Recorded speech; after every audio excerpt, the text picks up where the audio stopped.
Hello, everybody, and welcome to Ring Post Radio. We're back, baby. We're the only show that takes a week off because the host has to go to a wedding, his third in 3 months.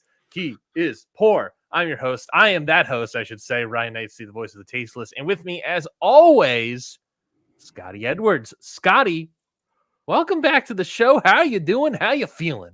You feeling great? You feeling prime? You feeling Logan Paul's prime? KSI's prime? That pet, whatever that song, to the pen to the ring song, prime? How are you doing, Scotty? I'm doing good. I didn't know how to follow all that. That was a lot. You said so many versions of Prime. It's nice to be here on a Monday morning.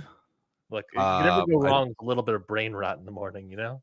Yeah, of course. This is how we start off the week here. And it's been a long time since we've done one of these. There's been an AEW pay-per-view since then. There's been like 7 New Japan shows since then. We got new world champions in both companies since the last time we spoke, so that's pretty crazy. I'm doing well, and I'm happy to be back. Yes. Again, apologies for lack of episode last week, but of course, like I said in the intro, I was at a wedding. I was in Maryland. It was a lovely week in Maryland, I'll say, Scotty. I did my best to keep up with the world of professional wrestling where I could. But alas, when you have to, fly to Baltimore, then drive to Virginia, and then, there for a couple days and back to Maryland and then over back to Baltimore, there's a lot of travel and stuff. So I did the best I could. So we'll definitely have 2 reviews for you from me that are going to be super cold, ice cold, like AEW WrestleDream. But we'll obviously talk about a bunch of other stuff. We'll see what Scotty checked out this week as well. We have plenty of, I think, a good amount of topics anyways. AEW WrestleDream, like I said, that'd be a cold-ass review. But we're also going to talk King of Pro Wrestling, which is a massive show. A lot of title changes on that show as well. Royal Quest 4, Scotty was able to watch that. So we'll talk about a little bit of Royal Quest 4, some of the important matches there. TNA Bound for Glory is happening this weekend for the big TNA show. So we'll preview that show. But of course, like always, Scotty, we got a whole slew of news that is easy to talk about because there's nothing to watch with the news. So that helps me out a lot. Colin, Matthew in the chat. Hi, guys. Colin, how are you doing, bud? I hope you're doing well this fine Monday morn. Let's start off with the news here, Scotty. And I guess we'll start off with we're starting off strong. Let's start off with this news. Let's go into Japan first. Hiroshi Tanahashi at King of Pro Wrestling revealed that he is set to retire in 2026 after his 6-man tag team match at King of Pro Wrestling. He announced at the match that he will take his final bout at January 4th of next year, 2026, at the Tokyo Dome. So the sad news is he's not making it to Wrestle Dynasty. I know the AEW freakazoids out there really want to see Tanahashi. Hey, you don't know if there's going to be 2. 2 what? 2 retirement matches? 2 Wrestle Dynasties. There's only 1. Wait, hold on. Oh, you're right. It's 2026. I keep thinking next year, 2026. Yes, you're right. You get a full year of action. In case there's the reality where Wrestle Dynasty is happening like January 3rd of 2026, there's a chance he can make it, I guess. But yes, you're right. He's got a John Cena-esque retirement tour.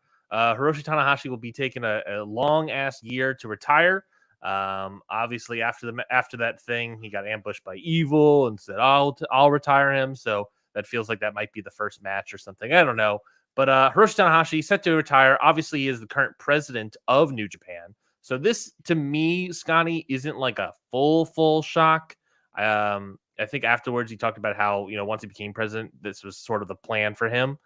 Plus, in-ring work, he sort of obviously slowed down throughout the years. So this doesn't come for me as a full shock, but it's always sad to sort of see a ace, a legend, go on and retire. What are your feelings and thoughts regarding Hiroshi Tanahashi's year of retirement tours and his final match in the Tokyo Dome in 2 years. It's pretty sad.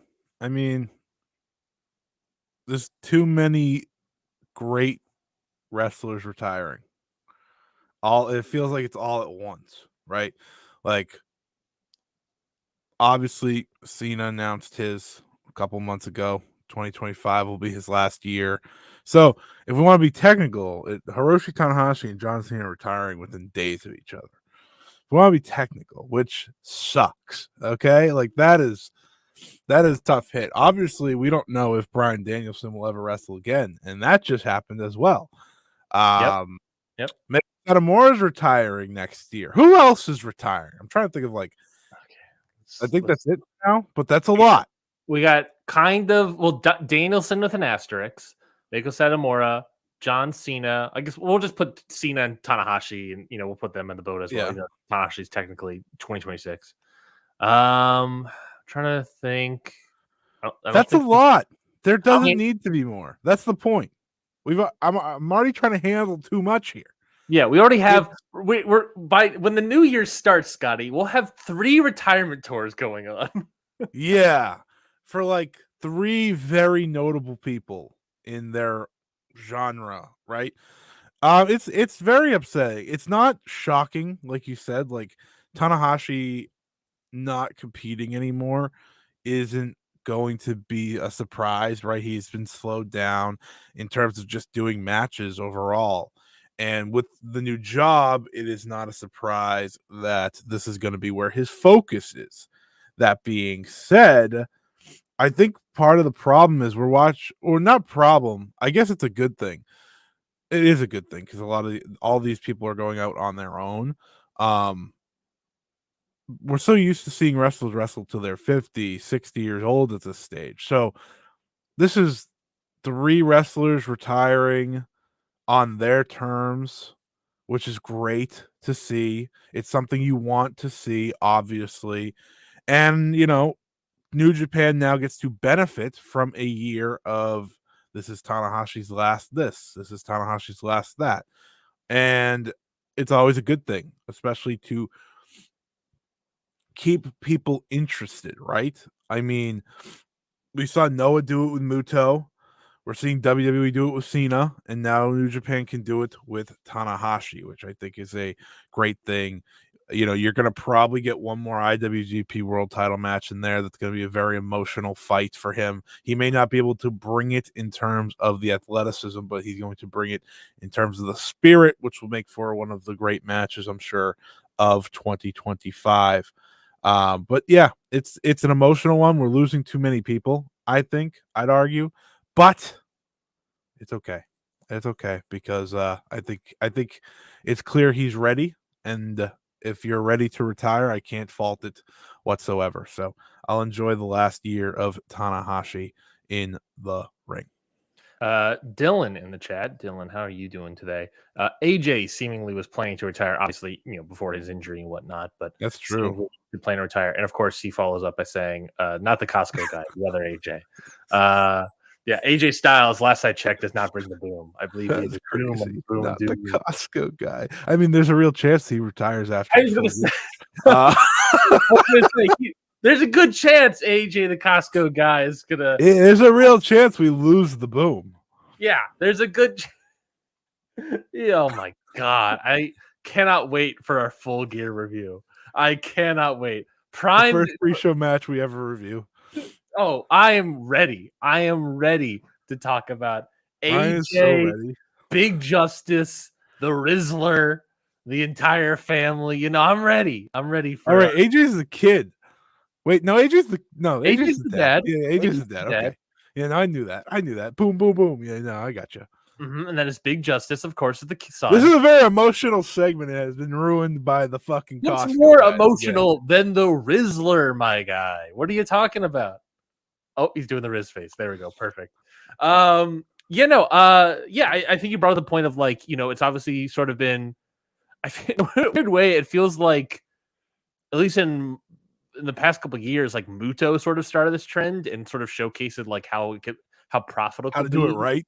But yeah, like obviously, retirement tours and all these sort of stuff have been long standing in wrestling, but it feels like the most recent time, like Muto's retirement tour that lasted forever, worked really well, was a box office draw, and now you see a lot of other people doing them more so now.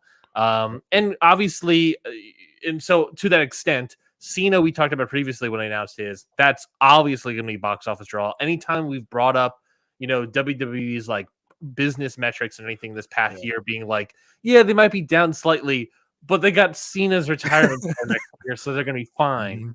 I think it's the same thing. I think Tanahashi is probably going to have one last year of being a pretty good draw for New Japan. This could definitely help New Japan maybe get more things revving up and going as they still are bouncing back from the pandemic and their economy and everything. So I expect to see that.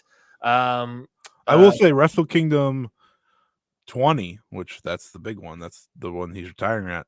That's going to do bonkers in terms of tickets. So yeah, I wouldn't be shocked at all. And it's just a matter of what those matches are, right? What all these dream big matches are.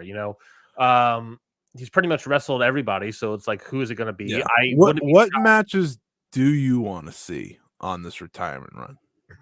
Obviously, it's different because like we know Tanahashi's broken down, but still, there's something to Tanahashi, especially in his closing days as a wrestler. I don't know if this is necessarily a match I want to see anymore, but it's definitely a match. Hiroshi Tanahashi versus John Cena? Me too. No, me too, man. That is legitimately a dream match that both of the guys retiring the same year. That's a dream match for literally, I think, hardcore fans. I don't know about WWE fans, but I think if WWE fans were told Tanahashi's like the John Cena of New Japan, I think they would be on board. Yeah. That to me is like, if WWE and New Japan can figure that out, that would legitimately be the greatest thing I've seen. I think Kazuchika Okada will obviously be a match. Of course. And I agree that an IWGP heavyweight title match will be a match. It's just a matter of, I guess, who's champion at what point, We'll assume Mr. Zach for now. Yeah, I mean, I assume it will be with Zach. Tanahashi has always liked Zach ever since he came in. I think Zach was What's the first giveaway there? Is it that he's finally IWGP World Champion while Tanahashi's running the company? A little bit. Plus, the beauty of Zach wrestling style is that Tana can be on his back most of the match. Tanahashi beat Zach last year at Wrestle Kingdom. Well, this year, sorry. Yeah. So hey, it's a match already set up. You know what I mean? Other match. I'm trying to think. I'm trying to think of. The problem is obviously with Tanahashi is that he has pretty much wrestled every single person in New Japan, right? So it really, like any sort of rematch situation that you would want is someone on the outside world. I think. Kento is one of my picks. Kento Miyahara, I think Kaito Kiyomiya, all the top guys in the other companies, I think the other aces. Exactly. I think that would be fun. And look, please, let's just do single matches, please. Obviously the movement thing, you also got 6-mans and whatnot, but and I think we're probably going to get singles matches and 6-mans and tags and all that stuff. So, I would love for Tanahashi just lose to all of these guys this last year and put over, he'll probably lose to most of them. He might lose to Kiyama. I don't know if he'll lose to Miyahara, but that's the thing. Whatever. Miyahara hasn't done anything for the year of 2024, so it's okay. Takeshita, I think, would be a fun one. Good one. That would both serve as a DDT guy and an AEW guy. Plus, you can make it a title match. It's funny. I feel like the only match we kind of have locked in is him and Omega versus the Young Bucks because of the whole thing that they've been doing, which I'm guessing is Wrestle Dynasty. I would like to see him and Kenny. Yeah, that'd be fun. They have obviously a classic from their history, but seeing them share a ring one more time would be cool either way. So I guess the tag's fine. I guess there's a chance they could even win the tags. I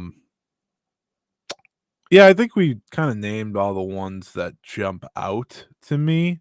I think Takeshita is obviously a great choice. I also think how about Bobby Lashley? Okay, sorry. Yeah, baby. IGF versus New Japan. Now we're talking. What about Inoki's son that was at WrestleDream? Or no, it was his nephew. What were those kids? Nephew.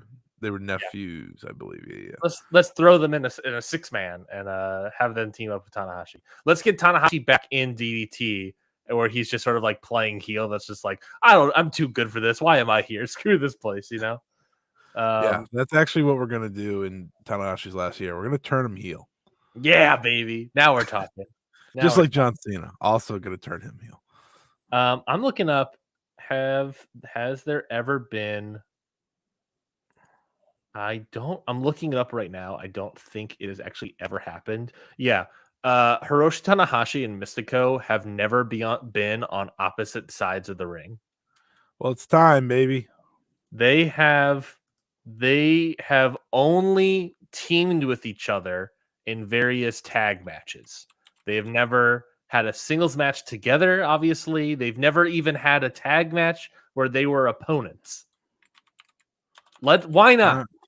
Time to fly into Mexico, baby. If we're doing the Tanahashi Dream Tour for us, Scotty, that is Tanahashi versus all the aces. We're talking Kiyomiya. We're talking Cena. We're talking Miyahara. We're talking Mystico. We're talking Takeshita. I mean, obviously, you know I'm in. Yeah. They've had 15 matches. Let's make that happen. 15 matches where they came together. I'd make that one of the main events for Fantastica Mania. Ooh, that's actually a really good idea because he'll have one more Fantastica Mania tour, so why not? Yeah, I would definitely do that. That's a legitimately great idea. I actually really love the idea. I think that's totally plausible. So why not? Let's just do all Rock these. and Corgan, Mystico, and Hiroshi Tanahashi. It's real. Everyone's clapping. Everyone's got the horns out. It's like there's like a total of 5 moves done, but the vibes are immaculate. So like 7 stars. I'm trying to think of like other companies and other aces. I was just like TNA. Who's the ace of Joe Hendry? Who else? MLW, probably still Mystico. We'll see what else.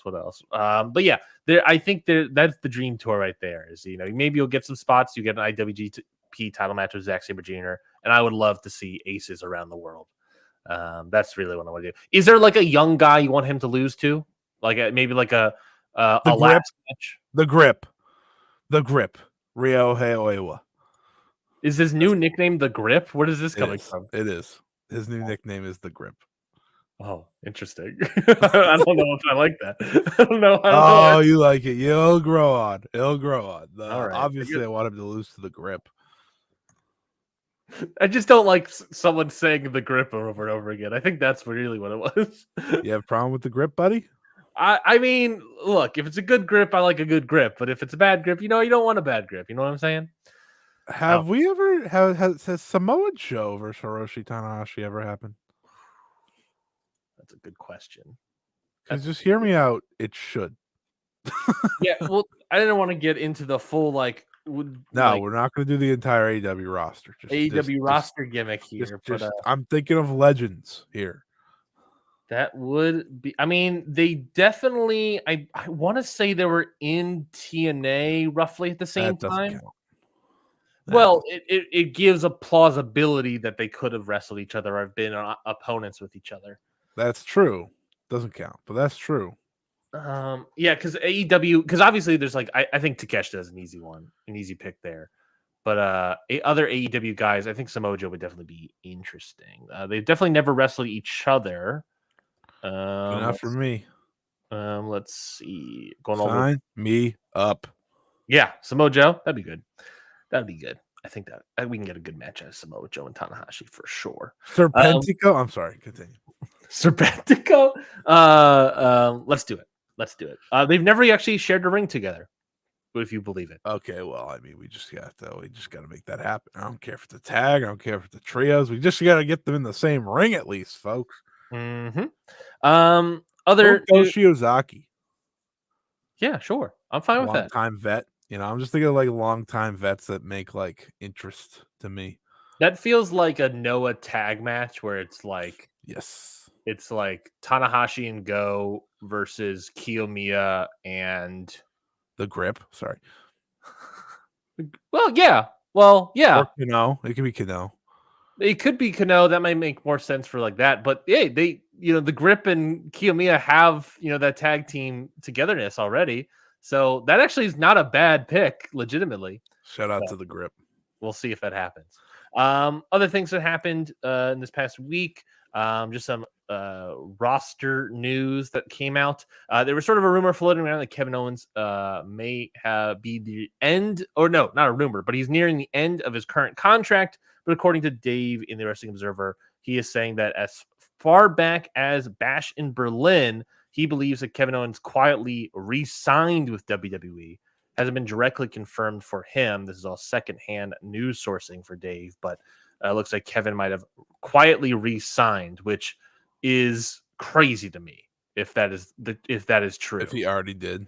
Yes, if he already did and he did it quietly, I think to me that is insane because two things. One, like, if I'm Kevin Owens, you got to play the both sides because that AEW would love to have Kevin Owens and arguably really could use a Kevin Owens right now to get the vibes going, right? Kevin Owens is somebody that embodies the whole AEW spirit. But if he also quietly re-signed, it means to me that he has no interest in going to AEW. He's fine with WWE and he wants to stay in WWE. And if this is true, Scotty, then I don't think we'll ever see Kevin Owens outside of WWE. I think he's done. I think this is going to be, he's probably winding down his career, if anything. I mean, the guy, how old is the guy? He's got to be plus 40s. We both frantic. Nah, he's not plus 40. He's 40 on the dot. Well, plus 40 in the sense of months. Shut up. Any feelings about if Kevin Owens quietly re-signed? Any feelings and thoughts about that? They should keep it secret as long as they can, since they are building a story off of it. And it makes it more interesting. With Kevin, how we talk about Gunther as the guy that kind of gets past the WWE style and still is able to wrestle his way. I think Kevin Owens did it first, frankly. I think Kevin Owens obviously is a little bit more limited to what he was before WWE, but at the same time, he has made WWE work. He has been the Swiss Army knife of the company for almost a decade now. I think he joined in 2014, so a decade. Yeah. And he always, to me, seemed like the guy that would actually really be a tough hit if he switched over to AEW. Mm-hmm. Obviously, like Roman Reigns or someone would too, but let's be real with ourselves, please. So I thought Kevin would always be really hurt them, and when there were the rumors of his contract expiring, I said, well, if there's ever a time that he wants to try AEW, it's going to be now, and it's going to be now or never. And, if he already re-signed, I think that says a whole lot about how he feels about his current status, but as well as how he feels about AEW. And, it could be telling. But the thing with Kevin is that he'll be fine wherever he goes.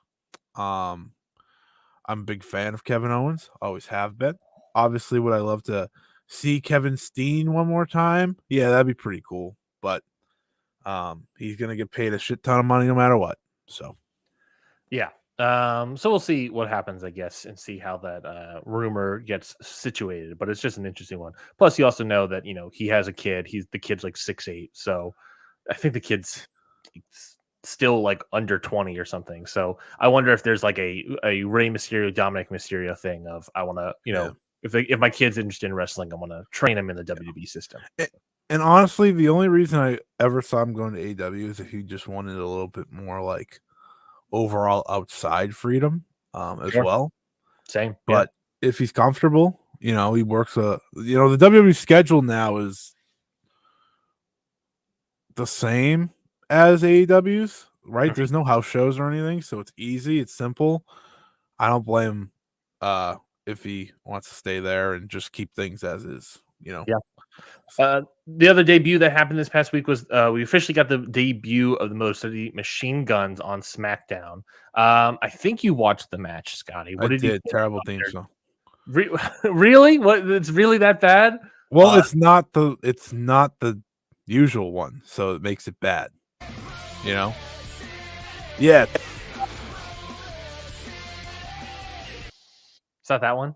Yeah, it's not that one, so that stinks, That one gets my engines revving. Yeah, so it's not the same, but it was weird. Like just Really? seeing them in WWE, I was like, not only in WWE, but instantly on SmackDown. It was Yeah. like I've watched these guys wrestle so many matches in like these indie spots in TNA, in Impact, and Ring of Honor, and now they're just like on SmackDown. It's like, what the hell happened? They literally did a segment before the show. I'm sure you know this now that with Nick Aldis. I was like, why is the 2023 TNA Bound for Glory main event just standing here? Like, what is going on? Crazy world. Crazy world. That being said, unsurprisingly, they're just the Motor City Machine Guns. They wrestle exactly the same, Which is great. Honestly, yeah, it's great. I'm watching that. I'm like, they're just so much better than everyone. Like they just, it's poetry in motion. Literally, sorry to Jeff and Matt. And they just clicked, and I was like, they're instantly going to do them in DIY next week or this week, and then they're probably just gonna win the tag belts.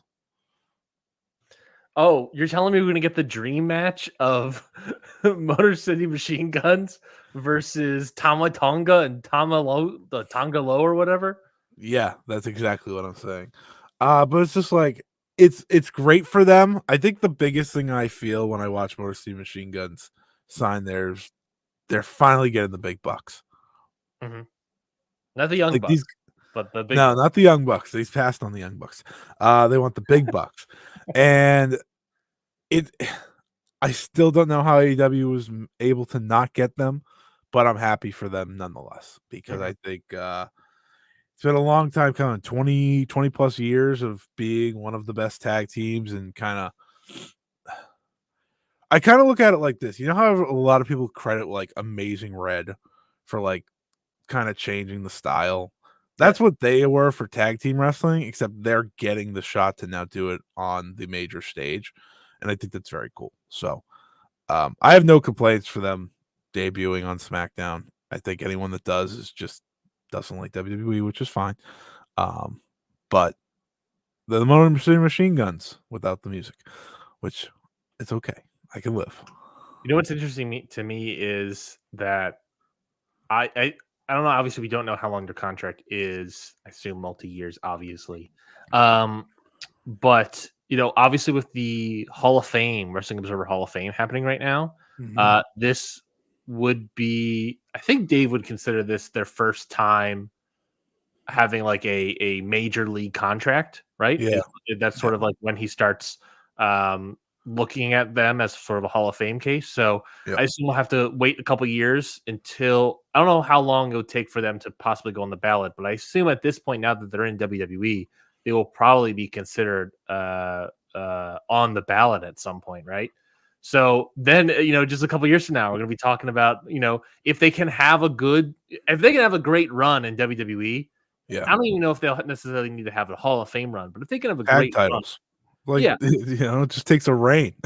yeah, it takes a reign. It takes like a sort of revitalizing of the tag team division a little bit in WWE some more. Yeah. If they can do all that, then I think that between their influence case, their influence is incredible. Obviously. Longevity, obviously, and the reason you can back up the influence very easily is the Young Bucks literally give them credit in like every thing they've ever done. So it's like, okay, you see how this tag team's considered like the greatest of all time to a lot of people? Well, here you go. Here's why, type thing. A weird thing about their influence case is that you almost have to break it apart. If you some voters might want to break it apart between Motor City Machine Guns being influential and like Alex Shelley, and also like Chris Sabin, like because it's Yeah. like Lee Moriarty, trained by Alex Shelley. Yeah. Not like a Motor City Machine Guns guy, but like Yeah. but even then, It's true. they have trained a lot of wrestlers too, Yeah. that are currently in major league roles. I mean, currently the Bucks and the Briscoes are on the ballot. Yep, And I think long term they both should be in. Okay. Like I agree. they're both Hall of Fame tag teams. And the third tag team I would fit into that is the Motor City Machine Guns. And now they're getting that main stream opportunity that I think, honestly, as long as it goes well and they don't just get, lost in the shuffle, which, is never out of the question when tag teams in WWE.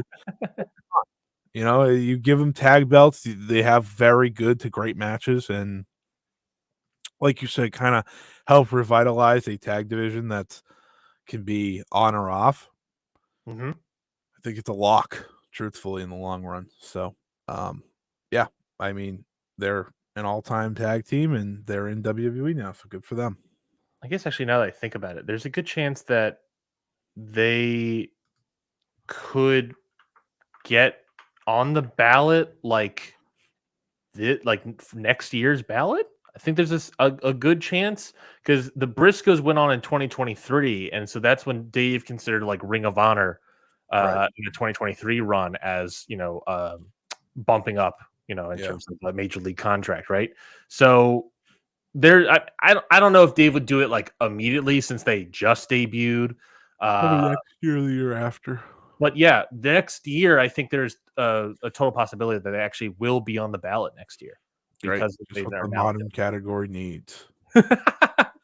Just modern category needs more people. And I'm I know there's already going to be more other people, but here we go. I think we'll see Shelley and Sabin on there shortly.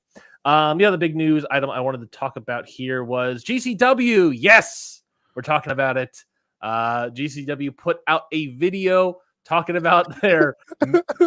I saw Fightful say mixed reviews about their last Hammerstein show, which I don't think was necessarily mixed reviews, is what was in the video. I think it was largely negative reviews in the video. But they have, as GCW has in the past, embraced the negativity and made it a us versus them mentality. GCW is heading back to the Hammerstein Ballroom a couple years after their first time around in 2022. This time, January 19, 2025, Hammerstein Ballroom for the People versus GCW.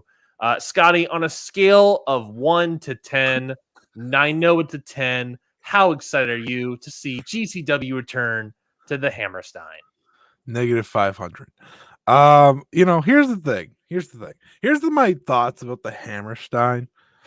And this actually has nothing to do with GCW. I think AEW should be running a show there. You know why? Because 1, I know it would sell out. 2, it would be a special moment. And 3, the crowd would be incredible. Now, anyways, back to GCW. GCW Ring of Honor hasn't, by the way. Stinks. I'm shocked. GCW is not good. And they made a video. They had a shot 2 years ago. They made a video saying, "Hey, we stunk. Give us another chance." No, ever since then, I stopped giving you chances. Actually, that was the show where I said, "No, done." And when they played this video, we had so many conversations about a lot of people are considering it as a third. I don't know how I'm supposed to seeing it, but Hammerstein's going to be a real test for them, and they bombed it. Jeff Jarrett was on it though.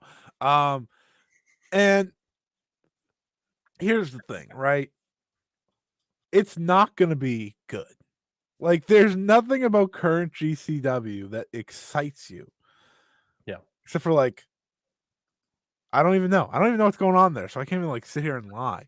I think Megan Bain wrestles there. That's about all I got.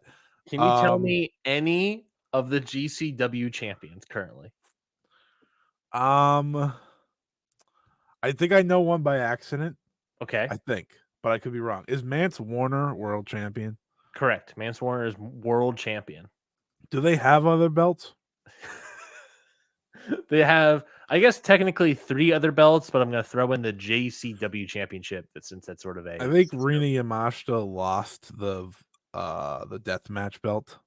The Ultraviolet championship. Yes, that is Sure, correct. that sounds right. So I don't know who that is. The JCW. I know Masha had that once. Yep, Is it she still currently has. Masha?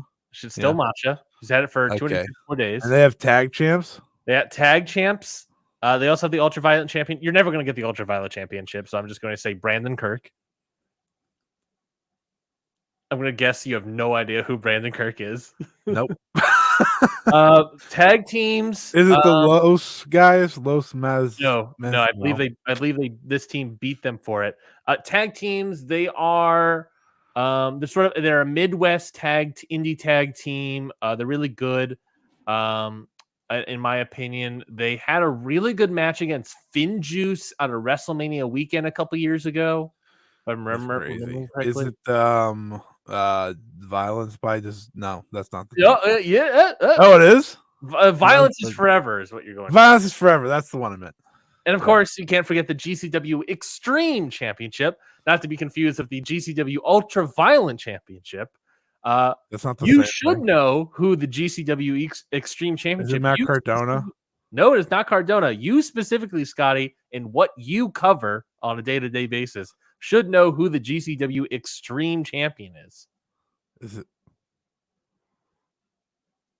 it Maki Ito? Correctamundo. It's Maki Ito. There we go. That's how you do it. That's crazy. They have so many titles and no one cares. That's awesome. Yeah, what a promotion, huh? And now they're running the Hammerstein again. What like what main events that show? I don't know. Last time main event of that show, of course, was the GCW Tag Team Title match: Matt Tremont and Nick Gage versus the Briscoes. Remember that match where the whole setup was Nick Gage is Nick Gage going to make the show? that was the storyline going into it. Yeah. Shout out to the Briscoes though. And the match was bad. Oh yeah, it was like the worst Briscoes match probably of all time. Yeah. Not their fault. Yeah, this is not going to be good. Whatever this is, it's not going to be good. So they did a roughly 2,000 attendance last time. See, this is why AEW should run there. This would be 3,000 for a big show. That's actually a good point. I don't know about a big show, like a big TV. Yeah, that's fine. Big TV is a big show to me. Sure. I don't mean like a pay-per-view. That's a little bit much. Because they do great pay-per-view numbers still. But like for a TV show, like do fucking I don't know. I can't think of any of their special TV shows all of a sudden. Title Winter is coming. Was it Fright Night Dynamite? You know, like something like Winter is coming. Why aren't you doing that in the Hammerstein? What a show that would be. You know, that'd be so much more interesting to me. Yeah. No. Quake. Was it Quake by the Lake? Whatever that one was a couple years ago. That's a classic. Yeah. Quake by the Lake. Was that Moxley versus Jericho? I think that was. Yeah. We got Fright Night Dynamite. That's our next one. Obviously, the question also at GCW is, I said 2,000 before, but you had the Briscoes in the main event, Moxley versus Homicide in the semi. You had Jeff Jarrett, Ruby Soho. You had all these other like quote unquote bigger names from outside the GCW sphere, and a lot of that is the reason why the GCW fans themselves did not like the show. So Ruby Soho versus Alley Cat, right? Yes, like the worst match ever. Yes. So my thing here, what I'm getting at here is for this show to be successful, what it needs to be is not have anyone from the outside and just be GCW talent. They kind of shot themselves in the foot here. But the problem is, will you be even able to get a 2,000 attended house for a show that 2 years ago, I think you'd argue they could have gotten the 2,000 without all those people. I think Moxley was world champion, so I think he obviously isn't part of that. And obviously all these sort of things have playing a part that, not to say it didn't anyway, but I think it's plausible that they could have done really well. Maybe 1,500, right? Now it's the sort of thing of, I think you need all these outside people to have a big time show at the Hammerstein. I don't even know. I think you need all these names to get 1,500 in the building. I can't imagine. I don't even know what they're doing, what the recent business is, but there's no way they're going to do anything that's. It's a real shame. Go ahead. That the Royal Rumble is after this show, because boy, did I have a new punishment for whoever loses our little Royal Rumble game.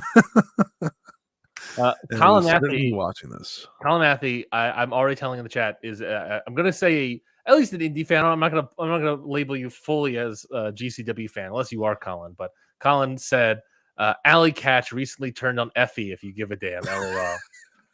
I had no clue that happened. I think I saw a picture of that on Twitter. Thank you for that update. I appreciate that. So we're gonna get a big blow off match at the Hammerstein between Alley Catch and Effie. That's probably what's gonna happen there. Yeah. And then I hope Jeff Jarrett is in Allie's corner. I hope JBL's there. Oh, yeah. We're gonna get the big JBL blow off at the Hammerstein too. The main event should be Mance Warner versus John Bradshaw Layfield, in my opinion. I mean, obviously, I don't think JBL is in any sort of shape, but if you did that match, I don't know. I don't know if you know this. Did you ever look at JBL? Yeah, he's old and flabby. I know what JBL looks like. He wasn't to be fair, he's always been old. He wasn't I'm saying, he wasn't a bodybuilder. I think he could step in there tomorrow and just. But if you took 90s Bradshaw versus today's Mance Warner, I mean I think that's a great match. Ryan's already right in the 4. Ryan's pumped. No. Let me rephrase. Ryan's already right in the 3.5. He's fucking pumped about it too. I can't even. I'm looking at GCW's also seeing if I can find any attendance. I can't find anything on Cage Match. So, no one seems to be tracking. If you were in the New York area, if you lived in the New York area, would you go? I think I am currently a no. I think it's a depends. You are someone that goes to MLW, so. Oh, I go to MLW depending, I guess.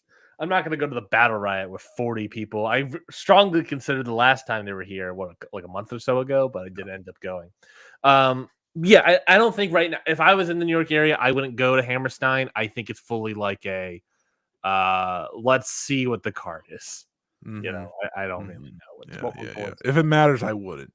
Yeah, the no shock there. No shock.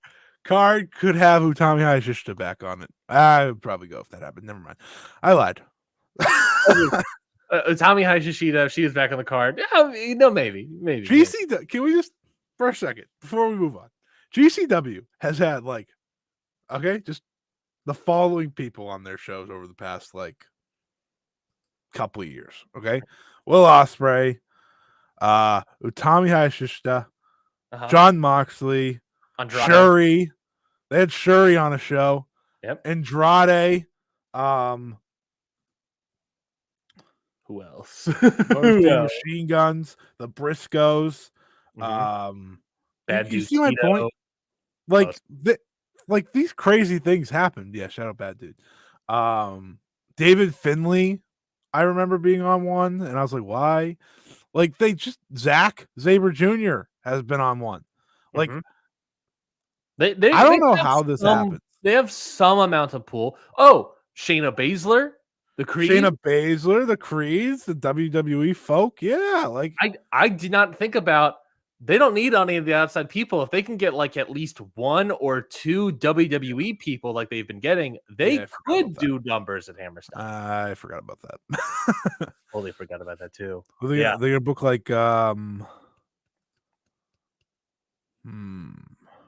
pick a WWE guy against Mance Warner and the world title match, which that feels like that should work. You gotta pick a random WWE guy, obviously. A guy that is willing. It's not gonna be like Braun Breaker. Well, politically, he can't lose. It's gonna be a draw somehow, like a DQ finish. If that's how you make people happy. The Ethan Page. Well, you see it. There's so many realities where that won't work. Let alone the fact, Ethan Page obviously is in NXT. Tavion Heights. Javon Evans. Oh, Trick. What if you just did Trick? Trick's the NXT champion. Yeah, I know, but what if you did Trick versus? Why would Trick and GCW just sounds wrong? Don't do that to him. But the vibes. You're gonna have MVP soon. The vibes would be there. Oh yeah, we'd be whooping that Trick. Woo! Yeah, that would be great. Yeah, in the Hammerstein. Hammerstein. NXT should run that. They're running the ECW arena in like 2 weeks That is true. That's insane to me. on Wednesday night. Oh, really? I didn't realize it was Wednesday night. Yeah, well, they decided let's not run NXT on election night, which hot take, might be smart. Might be smart. I still got to vote. I'm probably gonna vote later today. Now I think about it. I usually vote on the day I'm supposed to vote. So. Oh, you're a day of kind of guy. I voted one time in my life. I mean, the one time I voted, I was the day of. Fair point. Fair point. And did you win? Did you get what you wanted on your ballot that time? I did. Okay. That's how you subtly ask Scotty's political leanings. So not fully outing him. No, I actually just got the random Boston vote correct. That's all I voted for. Yeah. I saw the sheet. I was like, "What's this president stuff?" I'm not voting for that. I'm here to vote for the important stuff. I'm here voting for my commissioner. I'm voting for my commissioner and my community.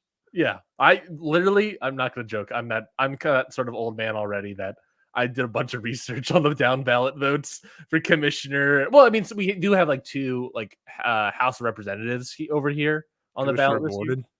What's that? Do you vote for Commissioner Gordon?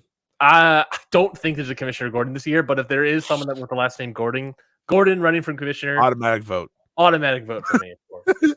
All right, a little bit of a vibe shift, but we're going to continue and roll on with it. The other last little news bit I want to talk about was the Rolling Stone article that came out, I want to say yesterday, no, a couple days ago.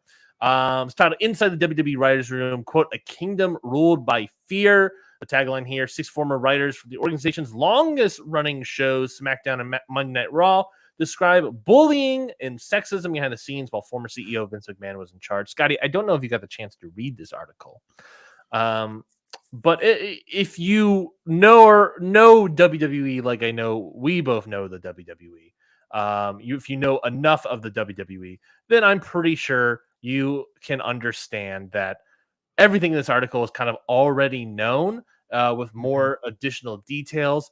But you basically get that a lot of writers felt that Vince McMahon had controlled with fear, that he had a lot of immediate underlings who were already in the business previously. I'm going to guess, I don't know, like a Bruce Pritchard type who would sort of always side with Vince and be a bully just like Vince and always do stuff to try to get into Vince's inner circle. A lot of the female writers talking about how, they went to HR and HR wouldn't do anything. And then when the writers, the wrestling writer guys found out, they said, "Don't go to HR. If you have any issues, come to me." And one of the female writers was like in the article saying, "Why would I come to you? You're part of the problem." So basically, a lot of that stuff, which is obviously very important, to talk about, and I'm not trying to downplay in any capacity. Everything that any of these people went through aren't great, obviously, or any things, I guess, legally they alleged in this article aren't great, obviously, but it's the sort of thing of, it's never fun to read these sort of articles, but it does sort of, if you want to continue the thread here with the Janelle Grant stuff, it does obviously talk about the Vince McMahon of it all, but it does have a little bit of saying that this is sort of a cultural problem with WWE. Mm-hmm. The end of the article then goes into detail saying how Triple H is now in charge, and some of the former writers seem positive that Triple H will make a positive change. Some of the former writers think that Triple H will make no change, just that it's the culture of how it is. So it sort of leaves us with that dilemma, not really dilemma, but that sort of PR strategy that WWE TKO is currently finding themselves in, which is, of course, hey, bad man gone.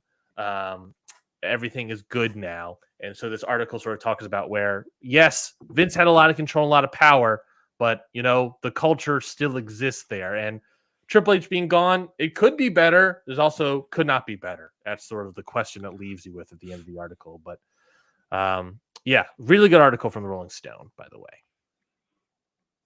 Yeah, I read some snippets from it because people posted it online. I never actually read the full article, but I got the message. And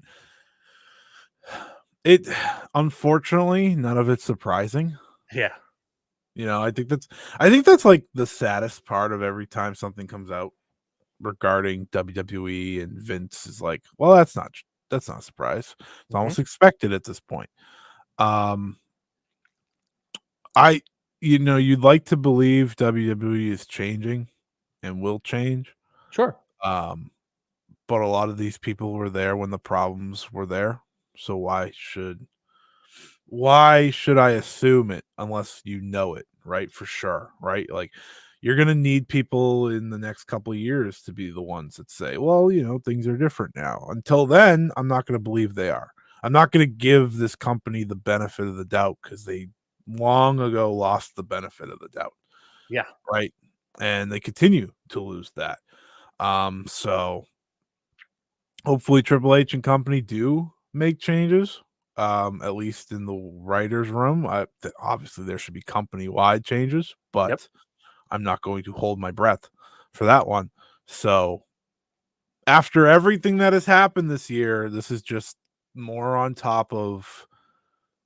This has been a rotted company for a very, very, very long time. And Yeah. hopefully the main source of rot being gone changes something. But Yeah, and they sort of allude to that in the article. They talk about how, like, in the writers' room, whenever Vince walked in the room, like the mood of everyone in the room immediately changed, immediately worsened. And as soon as he was gone, everyone kind of got jovial. The creativity started flowing. Like yeah, they sort of paint this picture of like Vince being the big issue, yeah, obviously separate from like the sexual harassment stuff, but just sort of like in terms of a workplace tyrant, right, a bad boss, quote unquote. Him being gone can just obviously improve the morale, which is something we've heard about with right. all the WWE Well, roster members. I mean, think about it this way. This is a guy who had a writer's room, but the moment he didn't like something, changed everything they wrote instantly. Right? Yes, So, like, anytime that if you had a boss who's like, "Okay, I need you to do this project for me," and you work on this project, and then immediately like, "Oh, that's good," and then right before, you're presenting or something, they just dramatically change, and it's like, Scotty, "What?" that's happened to me. Yeah, I'm sure it has. I'm sure it has. It's I like have I have worked on. I was so I was given a task one time to um working in accounting. I was doing the accounting payroll for a post production team, and they're very specific on how things. Post is very specific on how things get paid for their thing. And I didn't know how to do it. The head accountant taught me how to do it. The 6 months later, the head accountant turns to me and saying, why have you been doing it this way? This is not right. This is wrong. You have to be doing it this way. Why'd you do it this way? You messed up.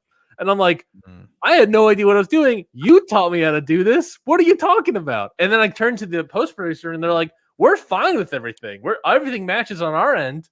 So it's just sort of like, what are you talking about? That's that's almost exact to what we hey, well, It's an awful feeling. It's an awful yeah, feeling. it is an awful feeling. Because it makes you think you're crazy and it makes you Yeah, think you're dumb. And it's right. like, I'm not. I didn't do anything. You're the Right, one right. who's doing all this stuff.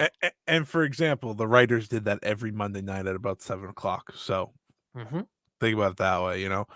Um, Yeah, at least I didn't have like necessarily a full harsh deadline like a TV, right, time. right. TV time slot where you all worked as hard to make this good, and he's just like, well, yeah, we're actually gonna do this. Yeah, All right, bud. Yeah, yeah. dude sucks. Um, Oh, anyways, one thing in the article that I also thought was interesting was they sort of paint the picture that there's two different regimes of the WWE writers room. There is the outsiders, Kevin Nash and no, not Kevin Nash and Scott Hall, but the outsiders from the entertainment sphere that are coming in, and right. then there are the people that are from the wrestling world coming into the writers room, and how one room feels like this is a professional writers room. We're going to take it seriously and do our stuff. The other one is this is a boys club locker room mentality. And I I was wonder just which is which. I wonder which is which. And I was just sort of like thinking about how obviously Vince, I forget, it was like mid 2000s, I want to say it was. There was something that prompted it. I don't remember what it was off the top of my head for some reason, but I'm forgetting that. But when Vince started bringing in writers, right? Mhm. Like obviously that's where wrestling has shifted, sadly. But he was always still the booker, right? He was always still the guy in charge of putting out these ideas. He's always had writers in place, always had producers in place, and then it just became more formalized in the mid 2000s, if I'm not mistaken. But this idea of like, I was just thinking about like this idea of like booker versus a writer's room in the wrestling world. Like the booker has always had the end all be all. And with Vince, that never sort of left because he was still coming in from the old school territory days, bringing into the modern day writer's room space. These two things don't clash. If you, I mean, literally, if you thought about this on a TV scale, right? Yeah. You thought about The Walking Dead, right, as a TV show. I'd rather not. But if you talked about Walking Dead, let's say, if you had all these writers coming in, writing all this stuff, and then last minute the showrunner said, "I don't like this. You're about to film this on Monday. It's Sunday." The showrunner said, "I don't like this anymore. We're cutting all of this. We have to change everything." That's basically what it is. And it's like, yeah, the showrunner has final say because they're the showrunner, they're the booker, right, of the television show. But it's not something that would ever happen in the writer's room. But it only happens, I think, because of the quote unquote booker having all the responsibility of everything, which is also something I think we're sort of seeing with AEW nowadays. But go ahead. I didn't have anything. I was just agreeing with you. I was just agreeing with what you're saying. Yeah, so it's if you're in the weeds like we are, this article isn't anything new. It does bring more details and more personal accounts and stories anonymously, obviously. But it's still a very interesting thing. There was also, to that point, Dave brought up something. I was listening to Wrestling Observer Radio the other day where they were talking about how like WWE is arguably as hot as it's ever been. And Dave said, you could argue that because of how news has changed, you could argue that in terms of a mainstream coverage, WWE has been the hottest it's ever been. Yeah. Because back in the day, like as Dave said, and you would probably know this as well with your journalism background, like back in the day, like authors, I guess, reporters, all these sort of people would write what they sort of just wanted to write and or what the editor, wanted them to work on or, approved them to work on. Right. But like nowadays, as Dave put it, it's more what's going to get engagement, what's going to drive viewership and clicks and all these sort of things. And Dave said that like in a lot of ways, WWE has this core fan base, whereas before it's easy to ignore what was happening back in the day. But now that there's such a core rabid fan base, these articles bring in clicks. And so obviously you're going to get a lot more engagement for WWE stuff, but you get even more when you can get all these sort of taboo articles out there discussing the issues of WWE's past. That's why Mushnick had to start covering it. Did you see the clip, by the way, of Mushnick on Piers? Oh, I didn't see the clip. I watched his segment. Oh, really? All right, baby. I was like, because I saw the lineup that was originally on there, and I said to myself, why? It's Piers Morgan, obviously. You got Jonathan Coachman. You've got Maven. Vince Russo. Maven there just because he's a YouTuber now. Yeah. Vince Russo. Charlie Caruso for some reason. I just need you to know this was Charlie Caruso the entire Mushnick segment. She seemed dumbfounded by what was happening.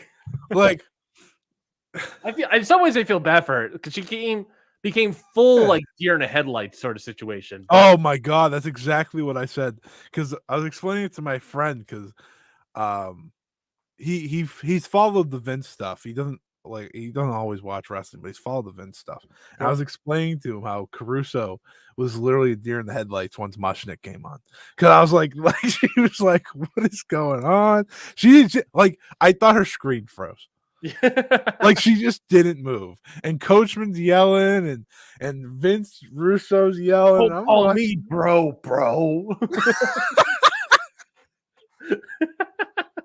It was great though because they shit on him, right?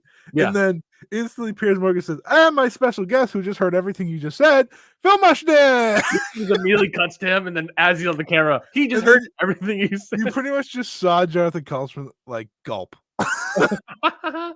And then Maven decided, I feel like, to just sort of sit back a little bit. Charlie Caruso, obviously deer to headlines. Maven ended up speaking because I think Maven like ended up saying like, "Did you ever have a conversation with Vince?" And I so badly wanted Mushnick to be like, "Yeah, unfortunately, I did." He didn't, but he was like, "I've talked to him on the phone." I was like, watching any of that. Oh, the best thing he said. The best thing he said, I guess Vince Russo was talking about like sitting with Vince or something, and Mushnick goes, "Did you get an autograph?" I was like, "This is such a serious thing, and these people have just children, all of them." Oh my god, Charlie Caruso, I guess, was the most adult because she didn't do anything. She tried to stay out of it as much as possible, which shock. I wouldn't have agreed to go on in the first place, but apparently, I found out later that apparently she's like a constant guest on the Piers Morgan show. Okay. Like ever since she left WWE, she's gotten like really into like these conservative circles and whatnot. So apparently she's like a constant guest for Piers Morgan. So I think that's part of what it was. I mean, and even then, like she said at one point that like, yeah, there are issues I should have probably brought to HR, but you just need thick skin. I was like, what are what? I don't know what that means. Yeah, I mean, it's it's good to have a female voice on that panel. It's good to have yes, it's good to have a female voice on the panel. Especially with what is being discussed, but I just don't know if she's the female voice for the panel.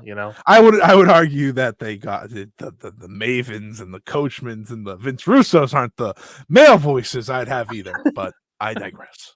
Yeah, that's fair. All right, well, let's quickly go through AEW WrestleDream. Obviously, the show happened a while ago. A very cold review here. So we'll go sort of freezing overall thoughts, not show by or match by match per se. Obviously, this was in Tacoma, Washington, in the Tacoma Dome, 8,000 strong in attendance. Obviously, down. I believe the previous year was 11,000. No, it was up. It was up for WrestleDream. Was it? Oh yeah, because WrestleDream was. I'm thinking of Full Gear is what I'm thinking of. Yeah. WrestleDream was like 7,000, I think it was something like that. Yeah. So it was up. Final number. In terms of pay-per-view stuff, not necessarily a great number per se, but WrestleDream last year, I think everyone was like, "Oh, this is a low number. This is kind of shocking." Yeah. But you're up from 7,100 to 8,000. I think that's pretty good. Pretty good. Pre-show, just real quickly, Brian Cage defeats Lance Jr. for the ROH World Television Title match. I actually thought that was pretty good. You don't like it?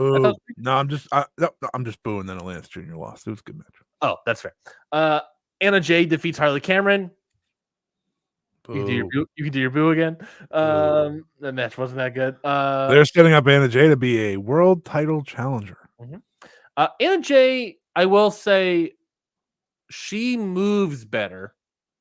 Like she's much better now than she was before. Her movement in the ring has improved greatly. Like the Will Ospreay tweet. Like her strikes, the way she has that new element that I like of running while doing something. While doing almost like she should have spent a little more time. I don't know if it's a little bit more time. I think it's just like now when you come back, would have done her good. Harley Cameron was not good here. It's just sort of that disparity now. Big news, big breaking news. Yes, MLW just announced a major match that I think you'll be very interested in. Can you get the graphic on the screen and then we'll talk about it? No. Oh yeah, sure. The rest of the pre-show here. The Acclaim defeat MXM Collection with Rico in their corner.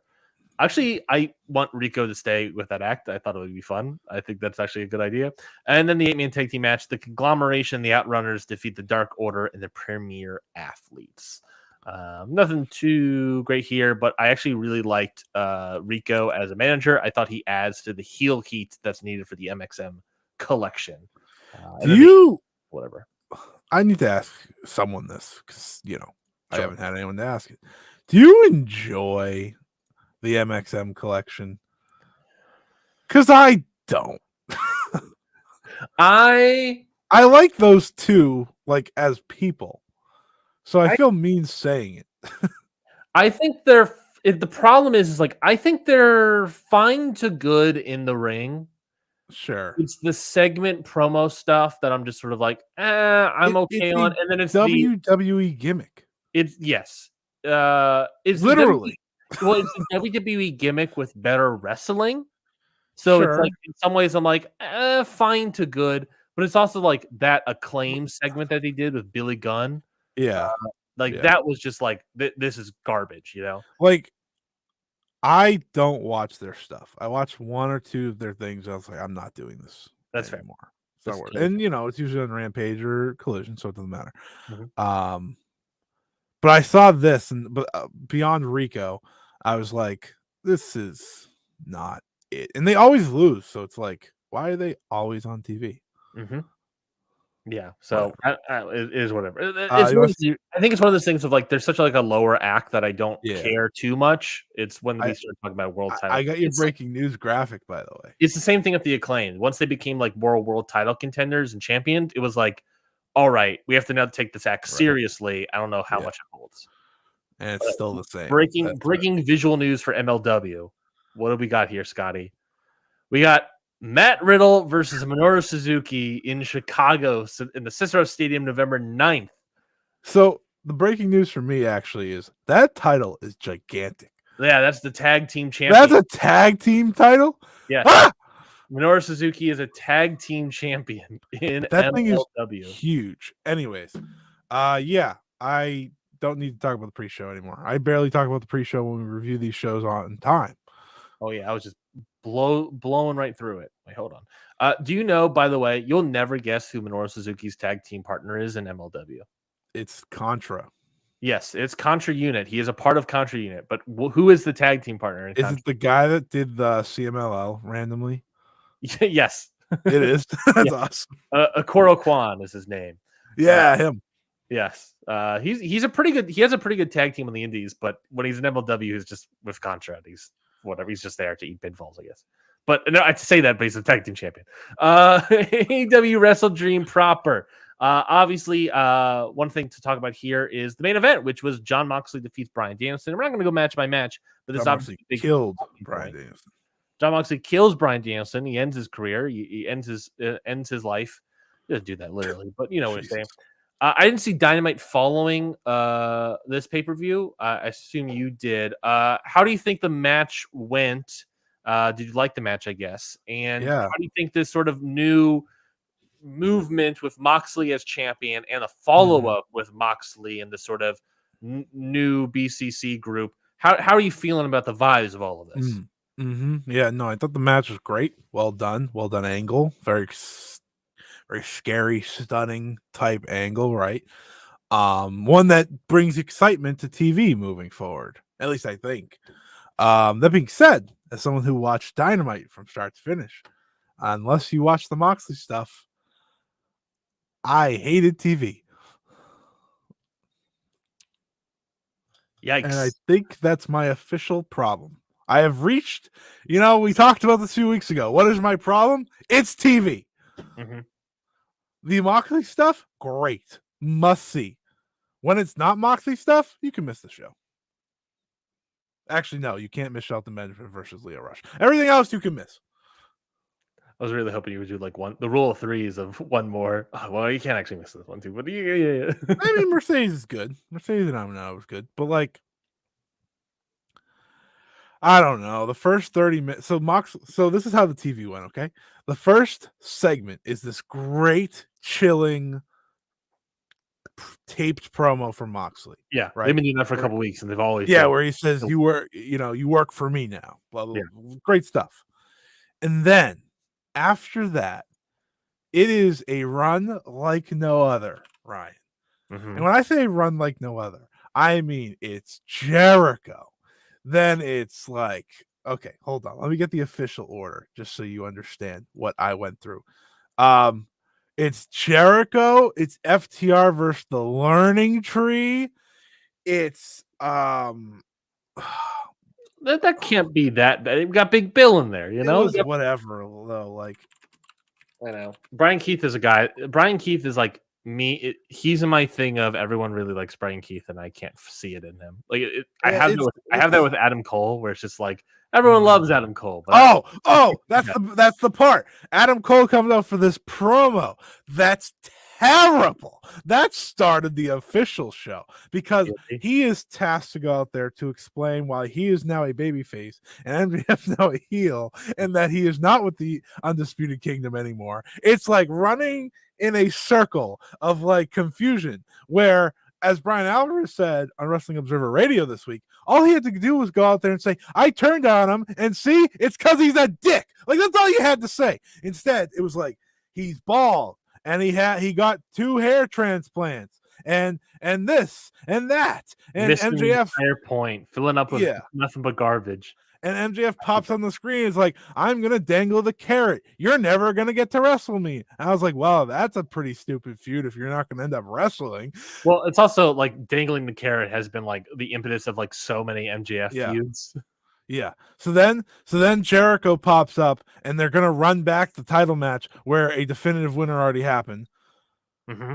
Great. Awesome. Then a ladder war, heightening a little bit. Yeah. And then they do FTR and the Learning Tree, which is whatever. It's a Briscoe and a ladder war, and Jericho, who has gotten only good in like violent matches. Climbing ladders, though. Oh, I'm not gonna say he's gonna climb a ladder and win. I'm just saying. And then the Outrunners come out after the match just to pose with FTR. That's it.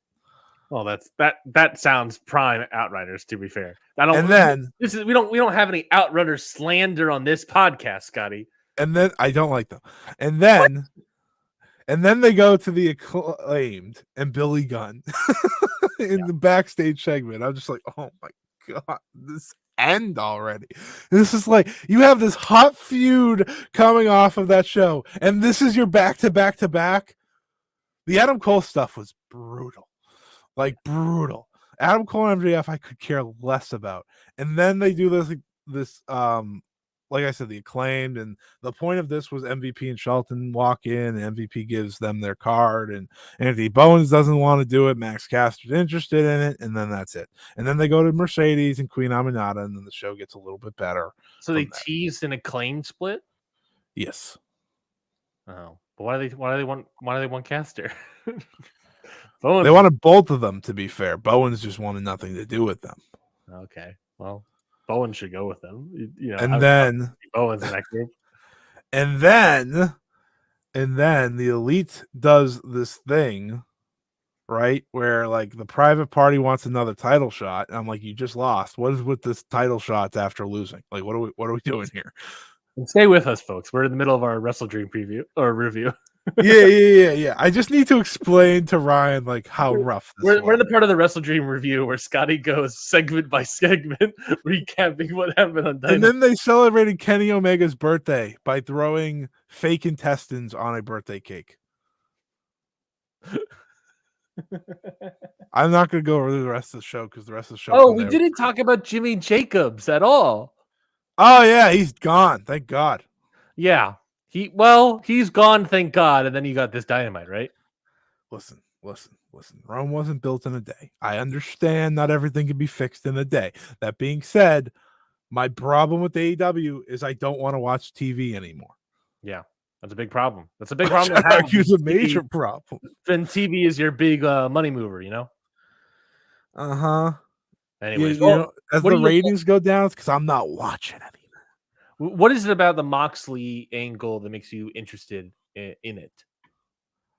NWO-ish, which I guess is like that's supposed to create chaos, right? It's the lunatic running the asylum type thing. Lunatic Fringe, sorry. Lunatic Fringe. Asylum. It's the asylum. It's very exciting because it's serious, and I feel like AEW is in the need for serious, and not MJF serious where he yells in a mic and does his cheap low blows. No, I mean Moxley cutting some of the best promos of his career time and time again. I didn't watch Collision, but I watched his promo. It was excellent. And they were on there, by the way. They were on Collision. The AEW World Champion was on Collision. Can you believe that? Yeah, baby. Which, by the way, I don't know if you know this. So obviously, like, they're going against all the geeks so far because no one else is standing up, right? So like they beat Top Flight in the main event of Collision, and then they beat the Dark Order after that. Good. So just ran through both of them, which I was like, good. Johnny Silver. Speaking of run. Yeah, he ran. So like I just think it's very exciting to see, like, ultimately this is all leading to Darby Allin, right? Eventually taking down Jon Moxley. I think that's very clear. And the best AEW is when they have a clear direction for their world championship. And they have a clear direction for their world championship. And not just a clear direction, but like a clear direction that on the surface looked great, right? Yes. Like this really looks great. It feels like it's emulating a little bit of like a different energy, but like the sort of Jericho Moxley thing where it's you sort of have to climb the mountain of Jericho a little bit, you know, when the company first started. Obviously different sort of vibes, obviously, with Moxley instead of Jericho here, but it feels like, you know, I think I saw something where Moxley sort of talked about how like Darby needs to climb the mountain that is Moxley, you know. Yeah. Yeah, and I think it's a great story. You know, I would like to think that Everest is now out of the question as well. Because I don't think this story should be a year-long thing at all. I think it's 4 to 6 months tops. I've heard a lot of people pitch Revolution. I think that's perfect. And Sting should indeed even the odds. I agree. Legends deal Sting. I'm always just looking for Sting at this point. Okay. Yeah. Lights go out, you know, Pac and Claudio come in. The referee gets we had a ref bump. Obviously, a lot of people are gonna hate this, but I can see it now. Ref bump. Can't hate it when it's Sting though, baby. Pac and Claudio come in. Lights go out. The snow comes down. Shivani you hear Shivani shaking in his chair, and then we get a big old "It's Sting," and then I believe The Rock would do for that. Sting comes down from the rafters. Maybe not that, but I'm into it. Mm-hmm. I think that's good, and I think that works. And I think the way you can do that is, you know, you can do a stipulation match if you want to make it easier to do, rather than just like interference. Because I feel like in the end of this, Darby and Moxley feel like they should be having a stip match, just the way they wrestle. Yeah. So we'll see, obviously. Because it also feels like I don't know. There's a part of me that feels like their first match should be at Revolution, and you could argue that Darby could lose that. Obviously, I think he could. He should probably win ultimately. Obviously, but but if he's gonna lose a match, I'd do it sooner. My point there is that if we're setting up Moxley, I get lost to Moxley too. I get what you're saying as well. Just happened. You're right. He has just lost to Moxley. Maybe you do like a World's End. Oh no, World's End for the title, right, or whatever. No, World's End's separate. The Continental Classic is separate there.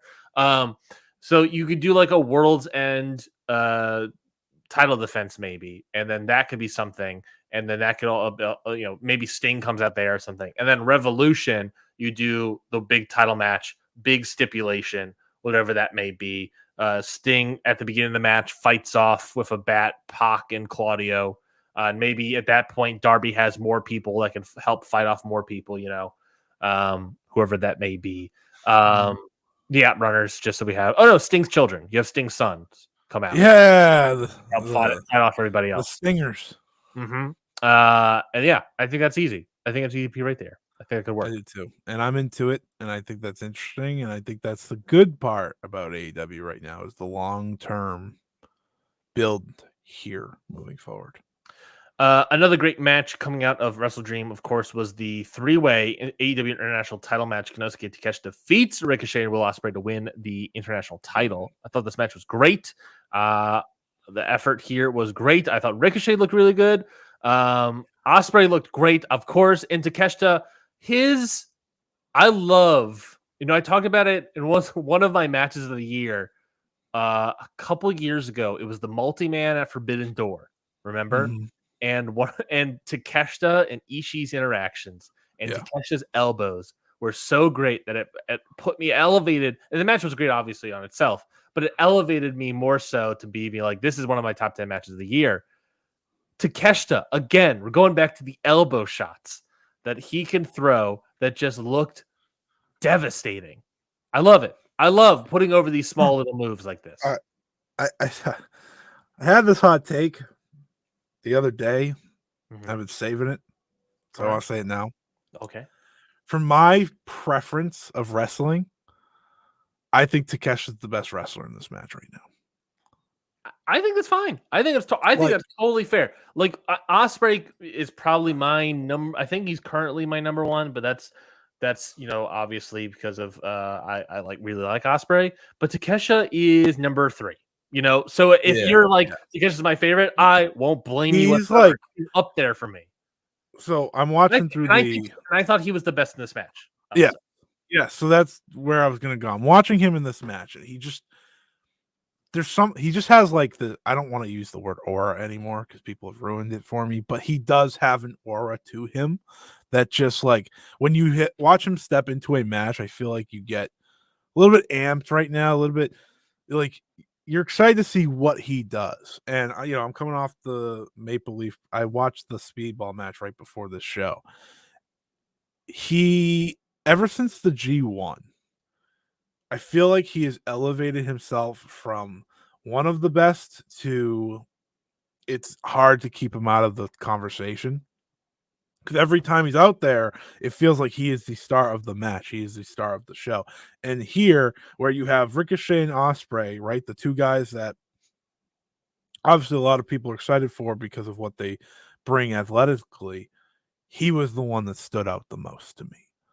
And I just think like watching Takesha, and if you remember, Ryan, a few months ago, I said Takesha should beat Ospreay for the international championship. So in the end, I was kind of right. Of course, we had to do the screwdriver and shit, which is the only blemish on this match because I am sick of this. But it actually had a payoff this time, like with an angle and with the reasoning, so it's okay. Yeah. That being said, Takeshita was incredible in this match. It was a great match in terms of just overall wrestling. I'm still not sold on Ricochet. Yeah, he was definitely the worst of the 3. Yeah. Not awful by any stretch of the imagination. Ricochet, I think he's like a 3.5, 3 3/4 wrestler right now. He's very weird to me because I don't want to see him in singles matches. Okay, yeah. Like, I'm not interested in him. Like, when I see the billing of him versus this guy in a one-on-one match, I'm like, In this match, it's more exciting because you have the other two factors here. Yeah. You have my current match of the year in here. Right, exactly. And, like, I'm watching this match, and I'm just like, Takesha is so unbelievable. He has elevated himself to a realm that I don't think anyone was prepared for when he left DDT. Because if you ever watched him in DDT pre and post first hitting AEW, he's a very different wrestler. He used to wrestle the long, big epic, and it wasn't always great. Well, to be fair, that was like what was drawing in Japan. Sure. But the problem was he was limiting himself because he is so explosive. Yeah. He is so hard hitting that it's like, if you just do this all the time, you're going to be maybe the best in the world someday. Yeah. And we are getting closer and closer to that reality for him. And now that he's champion and now that he is bringing this title worldwide, it seems that we are bringing back the international feel to the title already. I'm very excited. Fletcher versus Ospreay is something I know you're very excited for, I'm sure, because, it's a bump up for Fletcher, and I wouldn't even be shocked if Ospreay puts over Fletcher to help make him a bigger star. At least once, I'm sure Ospreay would get his win back eventually. Well, I think first match in AEW, right, was Ospreay versus Fletcher in Atlanta, right? Yep, it was on. You went. That match made me go. That match. Yeah. So I said, well, I'm going. So I think there is an understanding here of you have now set, and this is why I also like this match. You've now set up the future. Takeshita can go do his own thing. Him and Ospreay are essentially done, which is Ricochet first, which makes sense because Ricochet did not get pinned. And now Ospreay will be busy with Fletcher for the next couple months, and I think that makes sense to finally keep Ospreay out of title pictures for a little bit and have a feud that actually has a lot of history to it. Well, I mean, very simply, what you can easily do is have Fletcher versus Ospreay, have Fletcher beat him. Now they're 1-1. You do a blow off, have some sort of stip on it, a screwdriver match, probably screwdriver on a pole, and then Ospreay can win that. And then if you time it out right, maybe at the end of the year, you can do Ospreay Takeshita for the title because Ospreay might earn a spot back into the international title scene and face Takeshita again for it. And then you get 2 matches this year with these guys. Like you could look it out as like going back this way. Yeah. Ricochet splits off with Takeshita, Ospreay splits off with Fletcher, and you can have the two, circle back to each other by the end of the year. I think Takeshita's destination right now has to be winning the Continental Classic, beating Okada, and getting rid of the stupid Continental Crown title by combining them. I think that should be his destination. I think I would love that, but I just don't know if they would do that, obviously. I'm confident he's going to be in the Continental Classic. And the problem is I think if he's in it, he has to win it. I don't think there's anyone that stands out to me that should be winning it. I mean, the fact that he's international champion makes me be like, he doesn't have to win it. He can get away with not winning it, and then you can do a challenge. It's the G1 stuff of like, well, you can do a challenge if he loses and all these sort of stuff. Like, I like the idea of him losing like the final, in like the semifinals, the block finals, to somebody like a Danny Garcia, that would be nice. I want to get rid of this stupid Continental Crown so bad. I know so anything else doesn't work for me. Because here's the thing: Daniel Garcia is going to beat Jack Perry. Yes, I know that is your booking goal is to get rid of the Continental. I am so determined because we need to make this tournament about a championship opportunity. I don't care if you're copying the G1. I do not give a shit. Who cares? Yes, that's the point of it. Copy the G1.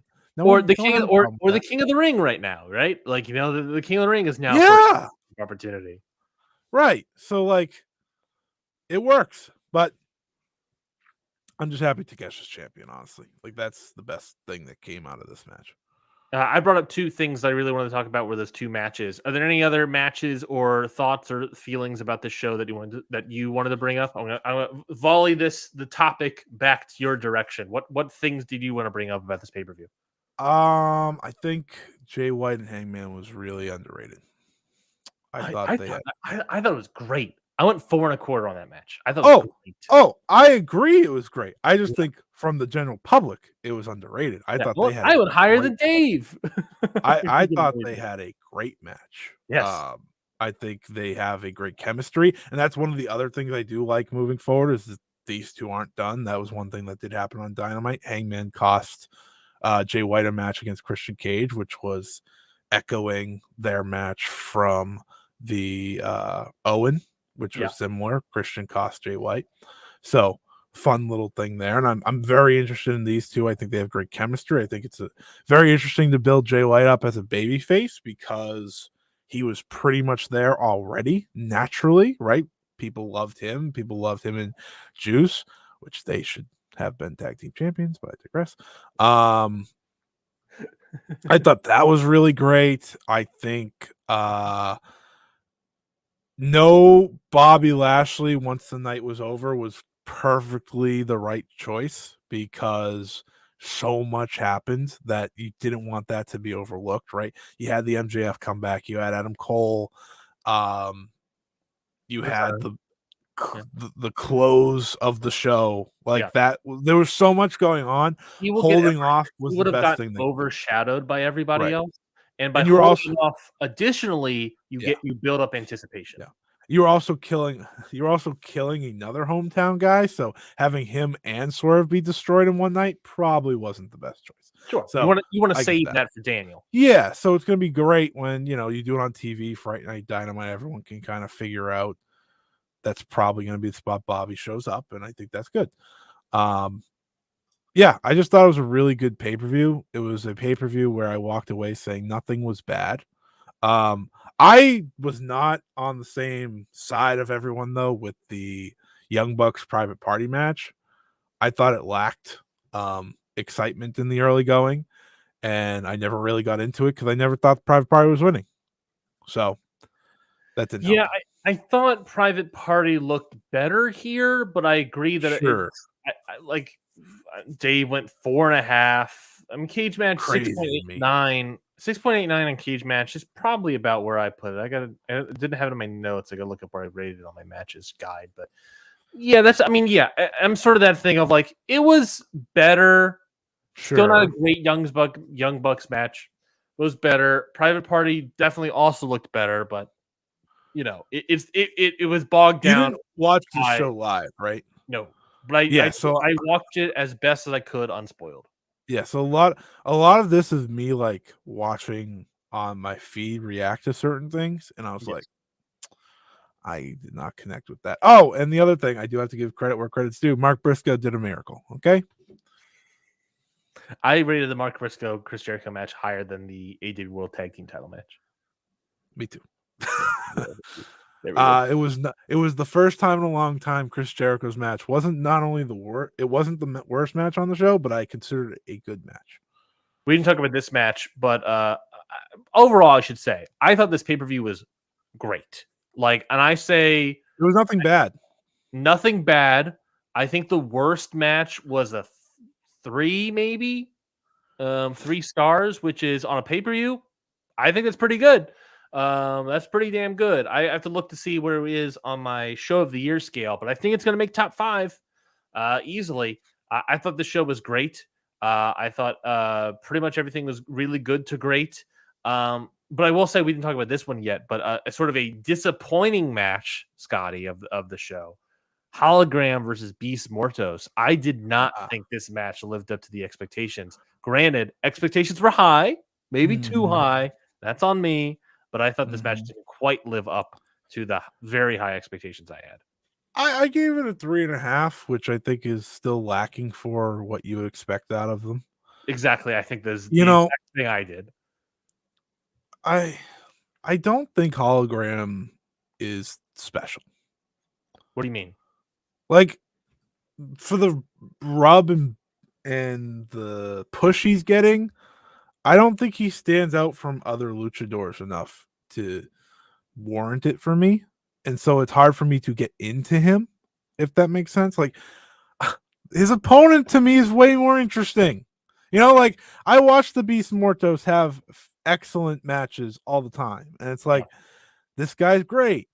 You know, I watched him and Commander on Dynamite. What was it, 2 weeks ago? I was like, Commander's the one doing everything. It's like, it's weird, and I also do like, I don't like the hologram look, but that's whatever. I think he needs a new look. I think his gear is too basic to start, and he needs to evolve into the next. Like, I like the idea of pushing this kind of homemade gimmick. I like it a lot. Me too. Also, I just thought this match was kind of repetitive. Same.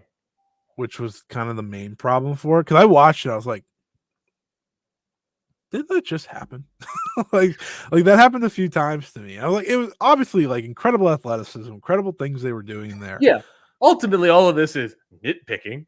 Yes, for sure. Us 2 in the weeds. It was still a but that's what I think people come here to listen to is a little bit. Yeah, we're here to nitpick, you know. And I think for me, Hologram is fine, and that's it. And this was the match where I wanted to walk. Yeah, nice little worker. I don't need to see him as champion. I was thinking about watching the show or watching that match specifically is like, what is Hologram's like ceiling in this company? I do not see him as a world champion at all. No. So then it's sort of like maybe a tag team champion, depends on the team he's in. Is he like TNT title? Yeah. Continental, international? You know, TNT maybe. I just don't know, you know. I think I'll say this about Hologram. Hologram has the difficulty of standing out when AEW has had Phoenix and Penta Yeah. and CML stars pop in even, and Commander, for example. Like Commander does some special stuff, and now the Beast Mortos, and I think a big problem with Hologram is that they debuted Hologram and started pushing Hologram around the same time Beast Mortos naturally was getting hot yeah, and getting yeah, interesting. And now I think Beast Mortos has yeah. surpassed Hologram, uh, Also, despite losing here, by the way. not that I want to ruin this guy's legacy or anything, but I did watch. I did think to myself, like, why didn't they just do this with Commander? Like, why didn't they just make this whole new gimmick up with Commander and Sure. just do it with him? Because he's like he does more special stuff, like Sure. he jumps off the page more. I'm not like a major Commander fan or anything, but I think there's more to him than there is to Hologram. Sure. I mean, Hologram does cool stuff, but you know, there's just been so much that I feel like he's I not the think best of the luchadors they have. I think he had a really solid start. I think the problem is that it needs to get into the next gear, and it's taken too Yeah, long to get to the next gear. And this yeah, match I was hoping would help us get there, right, and it didn't. And so right. makes me question Hologram Yeah, moving like forward. in my brain, I'm like, oh, so they want this to be like how CML treats Masker Dorada right now, for example, right? It's like this big, new, young, up and coming star. I'm like, That could be well, that's a high expectation. That's a lofty goal, that's yeah. I mean, it's probably not fair for me to look at Dorada and then look at Hologram and be like, oh, well, they're not the same. Um, but I going based off of Lucha here. What do you want me to base it off of? yeah. But, I think you're right though. It's an underwhelming match despite being a good to very good match, and I feel Mhm. like that's unfair to them in a way. But listen, when you're in there with the Beast Mortos, I expect greatness, nothing less. Yeah. And I didn't get it. I didn't quite get No, it. no, Any other big thoughts about WrestleDream? I know we're kind of going through it quick, but it is a no. sort of a cold review here. Well, I think just using Willow as a defense is stupid. I thought her and Oh, Mariah had a so very good yes, we match. didn't talk about Willow part. Yeah, I was upset with Willow losing. I thought it was the wrong move. I obviously been a proponent of Willow should just Yeah. win the title here. I did think they crushed it though. Like I It thought they was a did a good really job. good match. Really, Yeah. really good match. I went 3 I and 2 quarters I ultimately. al I also thought the funny part when it was over, everyone was like, "All right, here comes Tony," and then they just moved on. Yeah. Like the thing is obviously it's like Willow is still super over. Yeah, So but also now she has like another loss. yeah, So now it becomes the question of does this start hurting her being over? yeah. And if they're doing this story of Willow is on this losing streak, obviously losing to Chris, losing to Monet, losing to Zeuxis and CMLL, losing to May here. The story right now is that she's a big old loser that loses all the time. But Ooh, she's massively over. So it's this yeah. thing of when does the crowd's overness come up and fight against the losing streak? Well, Will it ever? Will it yeah. clash? It's that sort of question. My problem is, like, what's the payoff? Exactly. Because clearly the payoff to Mariah May is her and Tony again. And right now, I think the payoff with Willow is her and Monet. Is that Yeah, sort of redemption too. story of her? She's the one that beats Monet for the title. Which feels criminal because I feel like Willow should not have to go back to the TBS. I feel like she should be world champion of this company. It also feels criminal that what we're doing with Chris Statlander during all of that, just to lose probably, and then Willow versus Monet again. There's a lot of problems with booking, okay? Yeah, I'm ignoring Chris right now because that is Yeah. awful. The booking there Oh. is atrocious. Now they are doing the one thing I asked for, which was Chris and Camille on TV. They are doing that. They announced that yesterday, which I was like, good. That's what I want to see. Yeah, But yeah, the Chris handling where she has found her character with Stokely, and they were just like, yeah, well, she should have a title shot, so she's just a babyface now. yeah. Is terrible booking. My concern coming out of that pay per view was Chris has to do something, but who the hell is she going to do that against? And they decided was, yeah, she should do something. So we're just going to turn her baby face for no reason.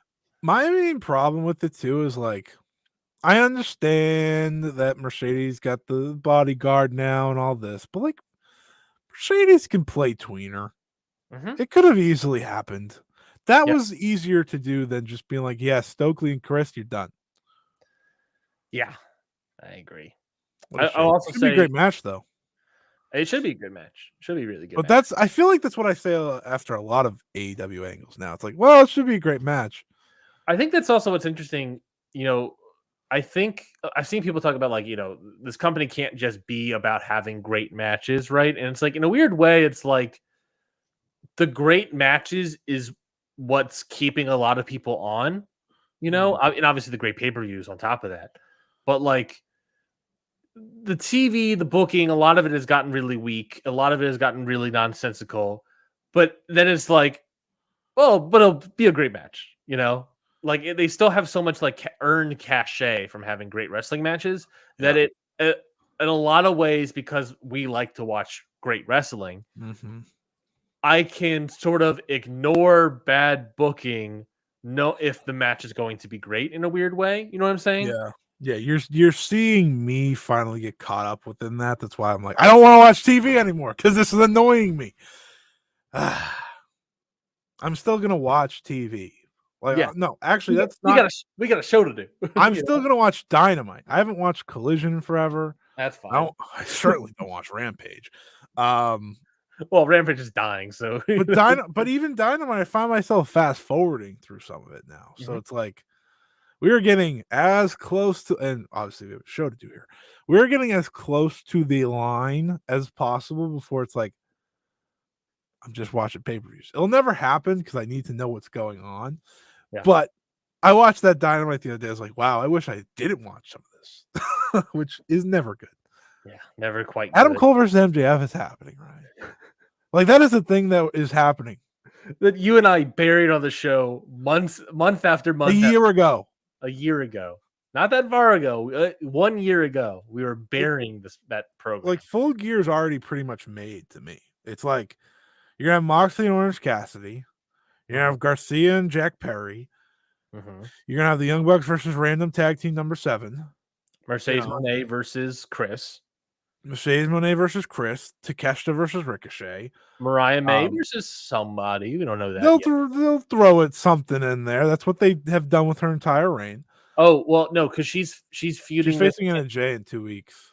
So Collision. So who is someone that can be connected to Anna Jay, and then you can easily move off of Anna Jay, but like quickly move into a Mariah May title defense? Ty Conti. Correct. That's my guess. We'll put that in now. We know she's cleared. Yeah. Okay, so that's another direction. So yeah, there's your full, and Hangman and Jay White will probably go back at it. So add a step to that, maybe. That's your Full Gear. You can add a step to Hangman and Jay White. Oh, 2 out of 3 falls. I forgot. And AJ versus QT Marshall.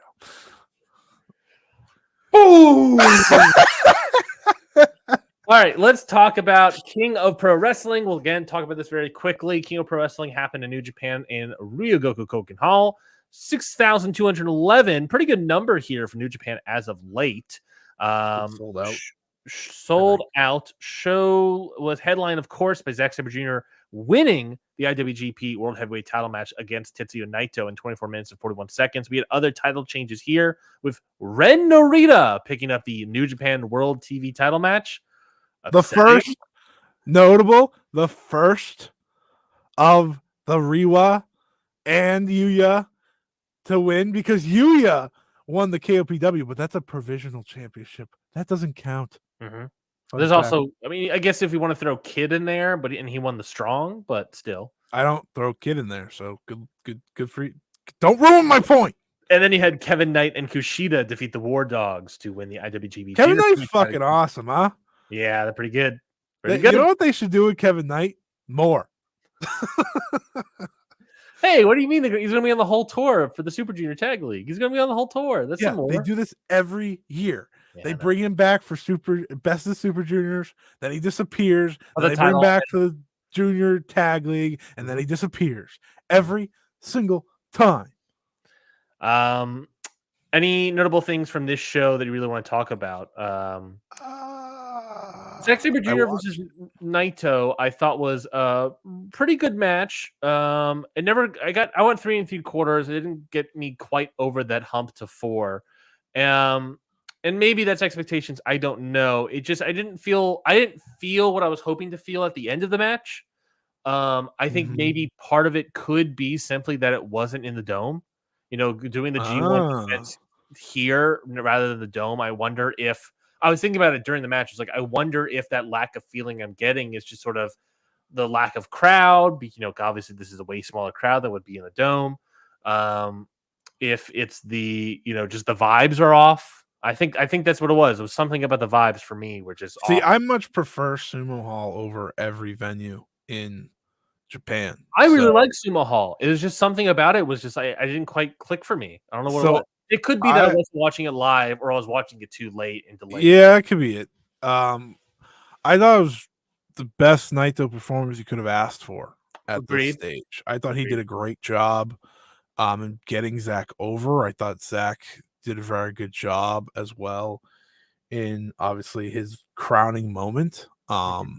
Which is finally here. And I thought the post match was very emotional for him. And, him telling Naito, I'm not going anywhere. I'll be staying here for a long time. I thought that was very important because in many ways, this is Naito finally getting to just take the step back, right? He had to essentially save this company this year. And while people have their feelings on Naito in the ring, he moves tickets. And that's what he did all year for them.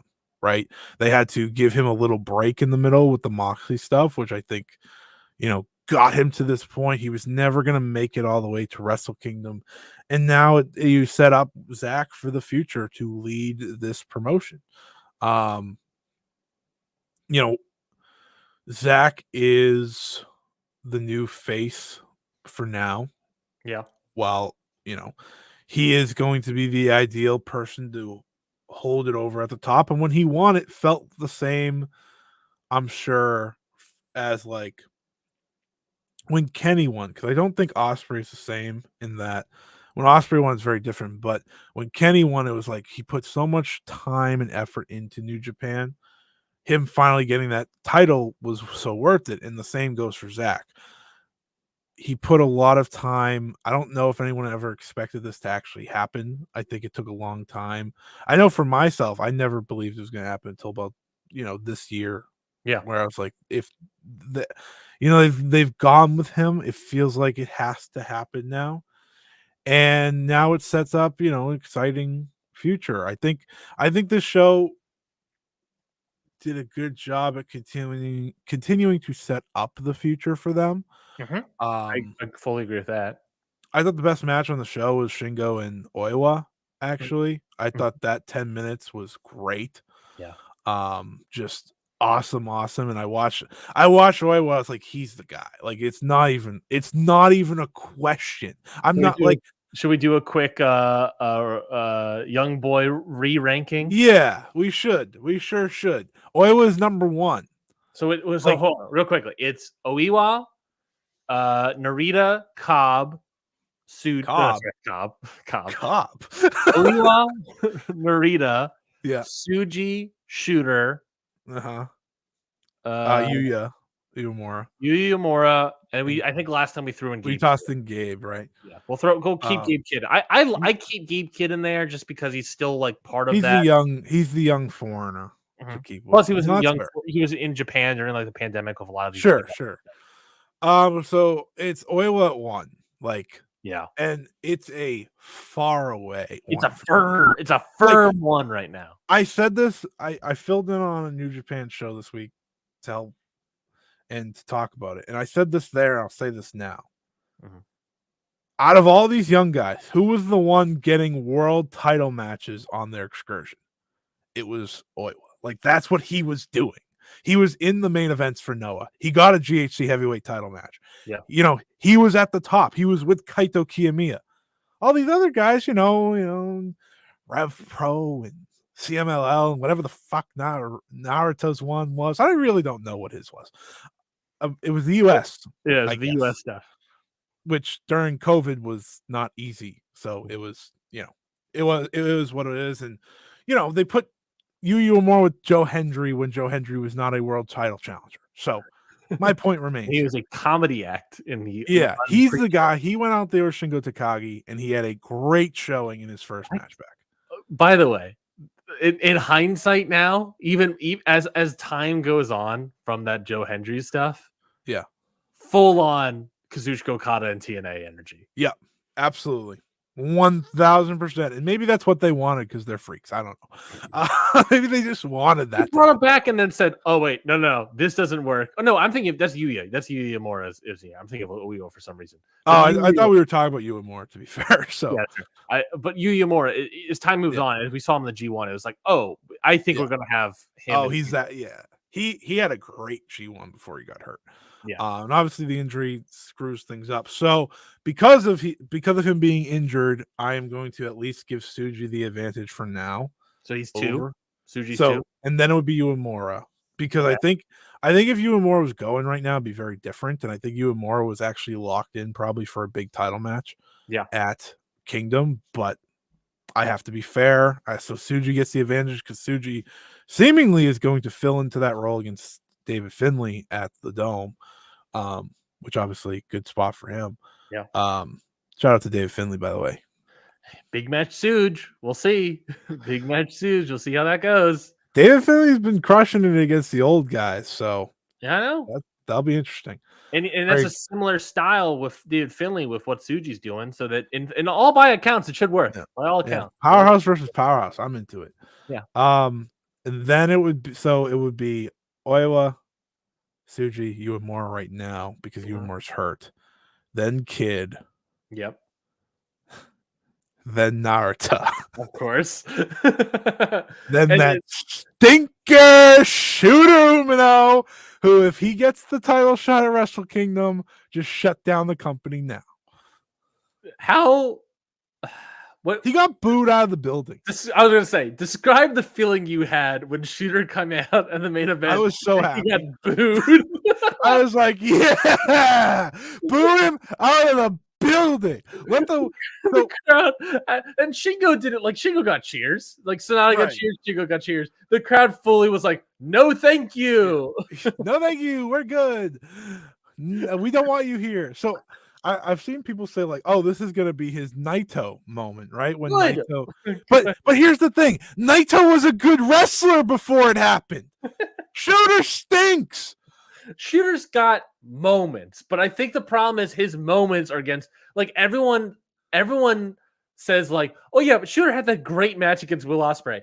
It was freaking Will Ospreay, dude. So, you know what I'm saying? Okay, it's against the guys, you know.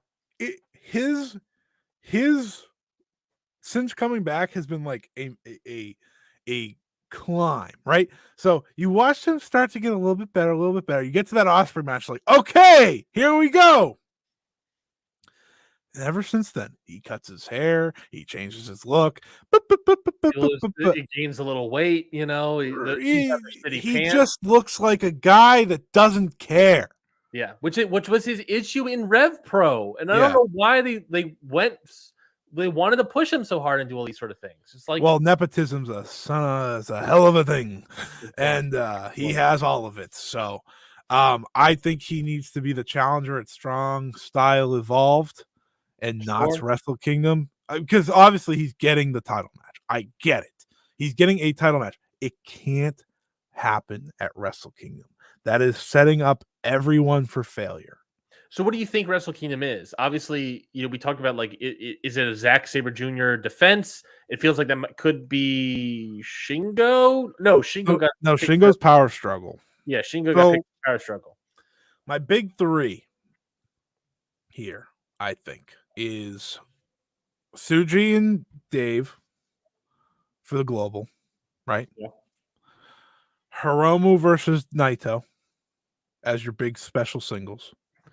Makes the most sense. People pitch that as the main event, by the way. It probably will get the main event if they go with Shota Umino. Yep. And I think it makes sense because you know what? That's gonna sell a lot of tickets. No matter how you feel about either one of them at this current juncture, it's just gonna it's the match that they've been talking about for years and haven't done. Yeah. And with AEW coming in the day after, you're not going to run really anyone from the brand in a special match there. Also, I don't really know what special match there is to run, but I digress. And then you have Zach in a world title match. Is that against Shota Umino? Sure, hope not. I've seen people pitch to Takeshita, but that feels like more like a Wrestle Dynasty thing. Obviously, that'd be amazing. It could be, it could be Saber in a tag to set up, a preview tag. I don't like that. They could do that if they want to do Naito and Hiromu because that is big enough. I would just have Zach defend twice at that point if you really want him to have 2 title matches. Can I give you a wild pitch? I'm all for it. I don't think it'll be a great match. Well, I think it could be a great match. Awesome I think its ceiling is 4 stars. Tanahashi's last challenge. I mean that main event of the dome. To me. Main event of the dome. Tanahashi versus Zack Sabre Jr. That writes money to me. 1 year after Tanahashi beat him. I think you say I would break open the ceiling because of the power of the crowd and the power of Tanahashi one more time, truthfully. Like in terms of the actual wrestling, 4 is probably the ceiling, but you add in the feeling of it and all that. Yes. It's kind of like Muto and Kiyomiya the last time they did it. Like that match, I love that match. Muto could barely move, but it just was great, Yeah. And I think that's probably your best option. And I think you should do it. I think that might be the biggest match you could do as a world title with match. Zach. As of right now, I think that might be the biggest match you can do. The problem you have to advertise it as Tanahashi's last title match, knowing that he will be at Tokyo Dome next year or 2 years from now. Right, because you don't. Yeah, I think that because that match in 2026 is a special singles. Right. I understand if you want to go with a young guy, I get it, but that always felt like it was supposed to be Uemura Tsuji. It's not going to be Oiwa. He's one in the same faction. 2, he just had a title match. 3, too soon. So it would have been Tsuji or Uemura. Uemura's not going to be there. Yep. And Tsuji's going to be in the global, which I think makes sense for him right now. And I think fits better. Yeah, so it can't be a young guy. Mm-hmm. It can't be Shooter. It cannot. And outside of that, you have the sort of like upper mid card guys. You got an Evil, which no.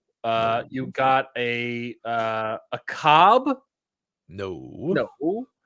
I think that's an interesting title defense, but Cobb could be an interesting. It's a good title defense down the line, maybe for like Battle in the Valley or something. Battle in the Valley is not bad. That's actually legitimately not bad. I was thinking like New Japan Cup winner Jeff Cobb. Too. I think Battle in the Valley is just possible because one, they have obviously a lot of history with the TV title, and that is a good follow through. I agree. Like there's pathways here. There's stuff to do. And I think there's an element where you kind of want this title defense to go on for a bit. Sure. Because you need to. I think New Japan's had a rough year. We all can agree with that. And with Ospreay being gone, it opened the door for Zack Sabre Jr. to move up the card, and obviously with Jay White as well. And then when Okada left, it became like, okay, all hands on deck. And I think if Okada was still around, right, I think they could have been a better off, and Zack Sabre Jr. probably still would be in this spot today. Sure. It's just them facing off. Yeah, that could have been the Tokyo Dome for sure. So it's just sort of the question of now I think Zack Sabre Jr. is the champion. I think they succeeded in that element. All the drawing, all that stuff will be determined later, but you need to showcase him as the next big thing for New Japan right now. And now you need to really elevate a lot of upper mid carders right now. And I think they're doing that. The vibes are great for Oiwa. Tsuji is fine. He's doing fine, doing better than a lot of others. Yeah. David Finlay, I thought, like I said, I've been underrated this year. But yeah, I thought overall the show was pretty solid. I think there was some bad stuff. There was some good stuff. We saw Kishin Doki win a match in 14 seconds. That was fun. That was interesting. That popped me. That was a pretty good. David Finlay versus Hiroki Goto. Excuse me. The big man's back. Oh, yes. Master Wato was back. He returned. He looked very serious, very matured. Yeah, I honestly had no idea who that was. And then I was like, oh my God, it's Master Wato. Holy That's the Grand Master. That's the Grand Master right there. Yeah, he's not in the Junior Tag League, is he? No, he is fighting Doki at Power Struggle. Oh, yeah. Ooh, he's fighting Doki at Power Struggle. That's interesting. Because he defended Doki. That's weird. Yeah, now he wants the belt. He would have already been champion if he didn't have that injury. Yeah, he came back and he has an interesting vibe now, and so I'm interested to see how that plays out. Not being the Junior Tag League is also interesting, but that's fine. That's fine. You want to hold as long as he's wrestling undercard matches, he can get that rust off. So yeah, I've seen people pitch the idea of like doing a Wato, Doki, Despi, like multi-man for Wrestle Kingdom. That'd be cool. So I could see like Doki winning for maybe Show, I guess would be the other one. They'd probably toss Ishimori in there, for being honest. They love tossing him in this shit. But Kanemaru was also part of this thing, so I don't know. Well, Ishimori, I think, is moving into the tag division now with a new Bullet Club member, Robbie X. So we'll see how that goes for him. You see Michael Oku lost to Kosei Fujita? I did. Did the guy sign with AEW or not? What happened here? He didn't sign with anyone. He's just UK for life, baby. Other stuff on KOPW. I thought Mystico had a great MLW match in the opener. I mean, they gave him 8 minutes. Yeah. What did you want them to do? Caveman Ugg was really just like a showcase match for Caveman Ugg, and I thought he looked good. I'm fine with Caveman Ugg. I would like to see more of him. He's still kind of green comparatively. I thought Finlay and Goto was good, by the way. Oh, I thought Finlay and Goto was great. That was great. Yeah, that was really good. Those two. Finlay's killing it. Finlay's killing it. Telling people, I'm like one of the few flag bearers. I said it since Wrestle Kingdom.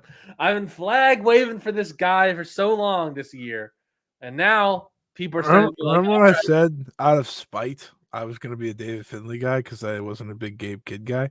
Yeah. Boy, did that stock buy and work for me. Guy rocks. Now him and Taichi, sign me up. Yeah, baby. I like that he's just wrestling all the guys that just are old. Fine. Give me David Finlay versus Yuji Nagata. Sure. I don't care. Why not? Did you? I don't know if you saw. So they announced some of the matches for the. You mean Noah Star Yuji Nagata, by the way? Fighting Spirit Unleashed show. Okay. They're doing Kevin Knight versus David Finlay. Interesting. And Oiwa versus Kenta, which I was like, hold on. That has meaning to it.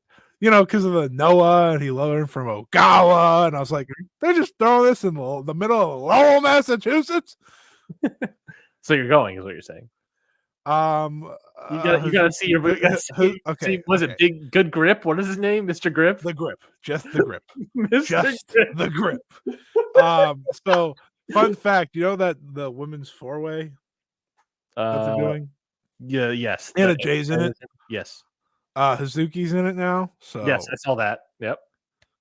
So kind of.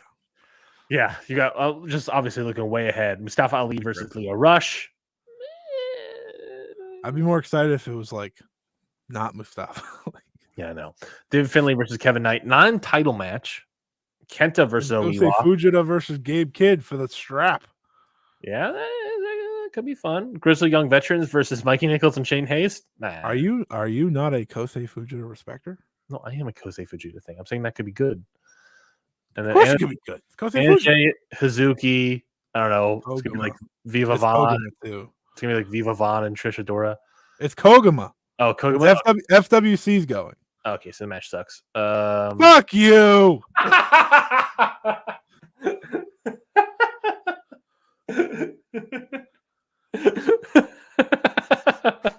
I just know exactly what to poke, what to prod. I did. Funny enough, I did see people pitching like FWC for like some random AEW match. I was like, why? Oh, just get Hazuki. Just get Hazuki to, I don't know. What would rule? If you did an FWC match in AEW, what would work? I don't know. It'd be like Harley Cameron and Saraya. That's like the only the women's tag team. There's a heel too. That would not rule.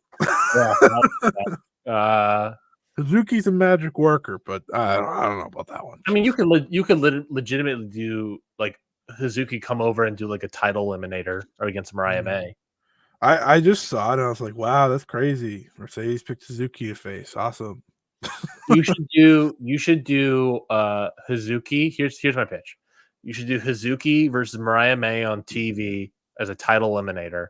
And then on Ring of Honor, you should tape a title defense with Athena versus Koguma. Hear me out.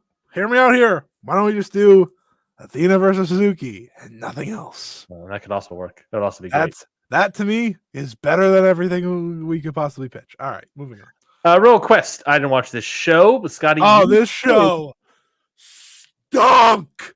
It has a 5.78 on Cage Match. I see not a lot of great ratings here. Looks like the best match on the show, according to Cage Match users, was the main event. Zack Sabre Jr. defeats Sonata for the IWGP World Heavyweight Championship. 7.28 is that Cage Match vote. So basically a 3.5. Stinks. What happened? What happened? I know you didn't watch all of it. You watched sort of the main important stuff here. Well, okay. So here's what happened. Red Pro production, not good. I'm sorry. I'm seeing a David Finlay Taka Michinoku match that was 1 minute and 14 seconds. As it should be. Great day for Taka Michinoku to get flown out to the UK to wrestle for a minute. Congratulations to him. Yeah, so what happened with this show is that no one tried. As expected. There was no try here. There was nothing here. This is MLW card? Is that what I'm hearing? Pretty much.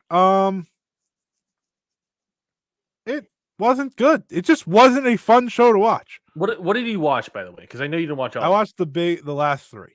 I watched the women's match too, but that was because I had to. That was Azumi. You watched Azumi and Dana Luna defeats Kanji and Mina Shirakawa. You watched Hiromu, Naito, Teton versus defeat Dorada and TMDK, Oiwa, and Eagles. TMDK defeat Tanahashi and Ishii in the main event, Sabre versus Sonata. Yeah, that's what I watched. I was not watching Shota Umino versus Cal Newman. Not happening. Anyways. And then I see the ratings for all these matches. Like, well, I made the right choice. Yeah, a lot of 2.5s and not Cage match. So the problem is that it just wasn't an exciting show. Like nothing I watched excited me whatsoever. For example, Sonata versus Zack Sabre Jr. I gave 3. Might be high. Oof. Like it was just like going through the basics. Like there was nothing exciting about it. I thought, with the big Zack homecoming, it would be a fun match. But then I remembered Sonata went to the school of Naito. He wasn't going to try that much here. I should have known. The tag match was my favorite match. The strong openweight tag team match? Yeah. Because it was just good. It was better than I expected with Tanahashi and Ishii, like, old, well, Ishii's a god in Rev Pro, You know what's not talked about enough? That Ishii is also like very broken down. I'm watching these two and I'm like, oh man, this kind of hurts me to watch. But TMDK was good, and they got a good enough match. Ishii, 48 years old, by the way. Yeah, well, and the 3-way was whatever. It was no one tried. So like, what was the point? It was just a show where I don't think the UK crowd was as into it as I expected to help lift it up. Mm-hmm. I think it was too soon after KOPW as well, and most of it just felt thrown together. If no one watches this show, you're not missing anything, and yeah, that's it. I would recommend nothing. Actually, I would recommend something. I recommend you not watch it. Oh my god. Oh my god. Yeah, I'm interested to see like the down card is not promising. I mean, Fujita Oku, I mean, that interests me. I can see why that didn't interest you. I'm interested to see Robbie X as a heel, but that's sort of like a lot of you know me. A lot of when I say interest is both an interest and also a morbid interest. Yeah. No, that one's very interesting. I couldn't do it. I couldn't get myself to do it because I was like, I don't think this makes sense. But I also heard there was a lot of like production issues. You talked about that. yeah. I'm watching the trios match, right? And the sound just goes out. So okay. To be fair, I watched it on New Japan World because it was available to me on New Japan World, and I was fine with Japanese commentary because I was like, I'm just gonna watch it. And I usually listen to Japanese commentary, anyways. But during the match, all you could hear was the commentary. Like the sound from the venue was gone. And I was like, it's 2024. How does this keep happening? I know. In Rev Pro, it's always here. And that will bring us to Maple Leaf Pro, by the way, in a second. What would you say? Where's the money going? Yeah. Not to production. No. To Michael Oku, I guess. To keep him, to keep Michael Oku. You wanted some attendance figures for Royal Quest throughout the years? I just put that together. Oh, sure. Royal Quest 2019, 6,119 Copper Box Arena. No, Royal Quest 2, not the year following, but 2022, because obviously COVID and yada, yada, yada. 2022, night 1, 2,000, the Crystal Palace National Sports Center, 2,100, I should say, and then 1,900 on night 2 the next day. Fine, COVID, those sort of things. Yeah, it's okay. It's a big drop off of one night, obviously. But I'll say it's okay. COVID wise, 2023 no longer giving COVID as a reason. 3,191. That's fine. I think that's a better number. Main event being Ospreay versus Zack Sabre Jr. for sure. And then Royal Quest 4 here back to the Crystal Palace. Crystal Palace National Sports Center, where Royal Quest 2 was. Back there, 1,500. Officially the worst number they've done on the entire Royal Quest line of shows. There was a rumor once upon a time that they weren't even going to do a Royal Quest this year. So, to me, it sounds like it was very thrown together. And the card was very thrown together. So, is it that much of a shock? No. Sadly. I think sadly that's the case. Well, that's sort of disappointing. But I'll definitely go watch it, see, and give you my thoughts maybe at a later date on the show. But sorry to hear that. Not that you're going to give your thoughts, that you're going to watch. Yeah, that's fair. All right. And just imagine what time you could do with that. You could watch some random match from 1952. Well, I'll get to my match of the week later.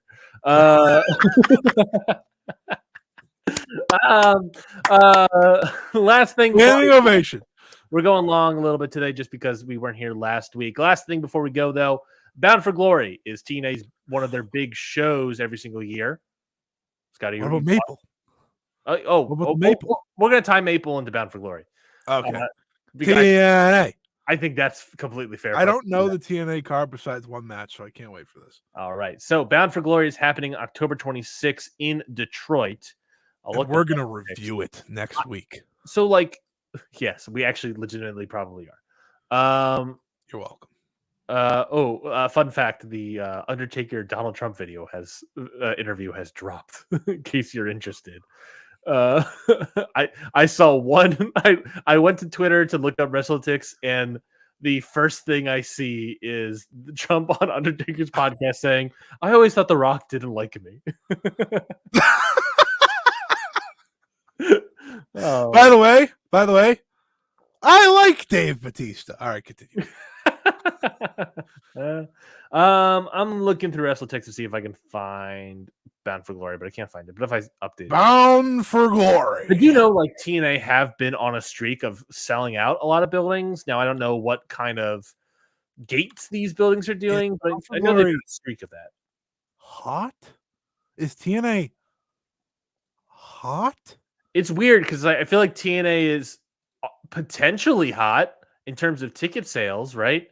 But it feels like they have a sort of NWA vibe to them nowadays, where people have now on Twitter, like no one's talking about them. Well, people talk about them, but I think people like have started like writing off TNA in a lot of ways. You know? So if you're wondering, I'm checking the website right now. Like the Ticketmaster, for Bound for Glory. Yeah. Ticketmaster website thing, yeah. Yeah. All the ringside seats are unavailable. Okay. And some general admission are also unavailable. So they're selling well. They don't have it's not on Ticketmaster, it's on some like weird site, eTix, for the Wayne State Warriors. Sure. So you can't see like the seats and stuff. But general admission still available, ringside is not. Okay, so not sold out. We just don't know how much. Not sold out, but doing well by the looks of it. All right, October 26th in Detroit. Your main Buckle event, up, folks. Your main event, of course, for the TNA World Championship is Ryan's main event. Main event in any arena in the world. Nick Nemeth versus Joe Hendry with special guest referee Frankie Kazarian. See, there's always a TNA twist on it. You know, like you're always waiting for what's the twist. I got it. Thank you. So, is Joe Hendry finally winning the big one? Yeah, I mean, obviously, he's going to enter the Royal Rumble as Impact TNA World Champion. That's just obviously what's going to happen, right? Like, you tell me they're not going to bring back Nick Nemeth and then have commentary be like, "Oh my gosh, it's Nick Nemeth, the TNA." I mean, World they could do that, but like, who cares? You know, like, who wants to see Dolph Ziggler, right? No, I think Joe Hendry's winning the big one.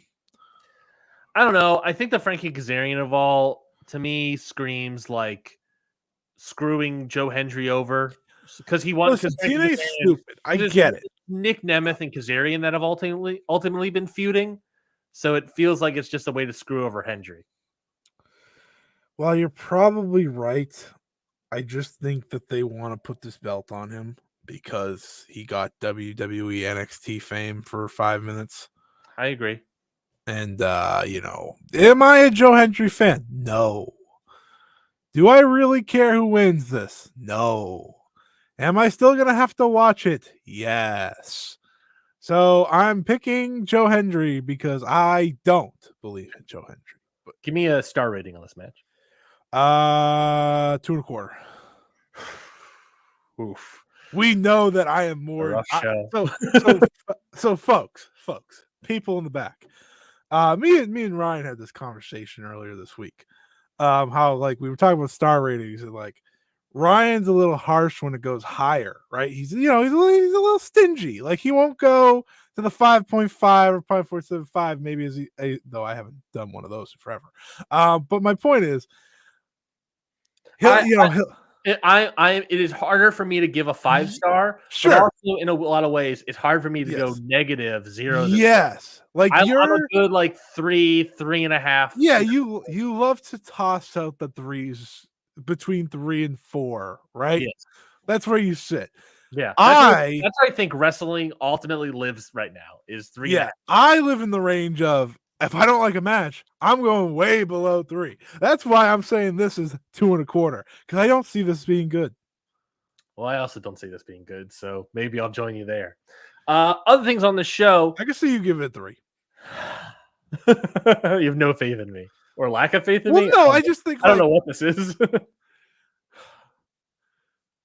I don't know if he'll be as harsh, but there's an opportunity for this match to be really bad. Obviously, there's also an opportunity for this match to just be fine. Yeah, the crowd could be into it too. So yeah, exactly. That's how it gets defined. It's not gonna be good. No. TNA Knockouts World Championship: Jordan Grace versus Masha Slamovich. This is why I'm here. This is why I've accepted we're reviewing this show because this is the one match that means anything to me. Are they finally going to belt up Masha Slamovich? It has to be. Jordan Grace is leaving in January. Is that where her contract's up? Yes, she got it amended. Moved up. Oh, I didn't hear about that. Oh, yeah, boy. That was a report this week from Fightful. It got amended. Contract got moved up. She's out of here. She's leaving. She is out of here. She is heading straight for NXT. Triple H gave her a contract when she showed up as champion. Come on now, folks. And I think it's time. It's been time for Jordynne Grace ultimately to leave TNA. I'm still shocked she's there. Yeah. And I think her putting over Masha is 100% the right choice. We had said this months back, like, we got to get Masha here. I'm done with this Masha tag team bullshit. We said that years ago. Yeah, we said it 2 years ago when they first faced it Bound for Glory. Actually, in the entire run of this podcast, we have been saying Masha Simovic is being underutilized in TNA. 2 years ago, it was this match at Bound for Glory for the Knockouts title, and we said Masha should win. She didn't win. Let's try it 2 years later, shall we? Yeah, Masha should win. Should be probably the match of the night besides the X Division title match. So there we go. They hit really hard. I remember their matches, they were really good. So. Yes. So I'm excited for this one. I don't know if I'm necessarily excited for this one, but maybe a TNA World Tag Team title match. It's a three-way. Yeah, it's kind of messy, the type of messy that I could be into. Yeah, it's a three-way. It's also a Full Metal Mayhem ladder match. ABC, Chris Bay, for the folks in the back, TLC. Yeah. ABC versus the System of Brian Myers and Eddie Edwards, and then the Hardys. So could be good. It could be a super watered down version of all the WrestleMania stuff. Totally plausible, but could be good. We'll see. There's a lot of broken down wrestlers in this match. and then there's ABC. How big of a bump is Alicia Edwards taking this match? Oh, massive. She's going through the 2 table spot, Well, maybe one. I don't, she might just like crash onto them because she's a very small human. That would really hurt. She's the one getting pushed off the ladder by the Hardys, and she's gonna fall through 2 tables at that point. Jeff's obviously gonna do a stupid spot. Preferably not a swanton. He will do a swanton. Yeah, the Hardys are winning. Right? Like, the Hardys are absolutely winning. Yeah, I think this is the spot. So get into it, folks. The Hardys. It should be good. Yeah. I used to think Full Metal Mayhem was a steel cage match. I get it. Yeah, I get it. It makes sense. It feels like it should be that, especially since the tables aren't made out of metal. So ever think about it that way? Imagine if they were. We got 2 special singles here. How special? Moose versus Mike Santana and Josh Alexander versus Steve Macklin. Semi-special. Okay, got it. Macklin versus Alexander once upon a time was the biggest match in Impact, and they just screwed it up. So it's only fitting we run it back at Bound for Glory with nothing on the line.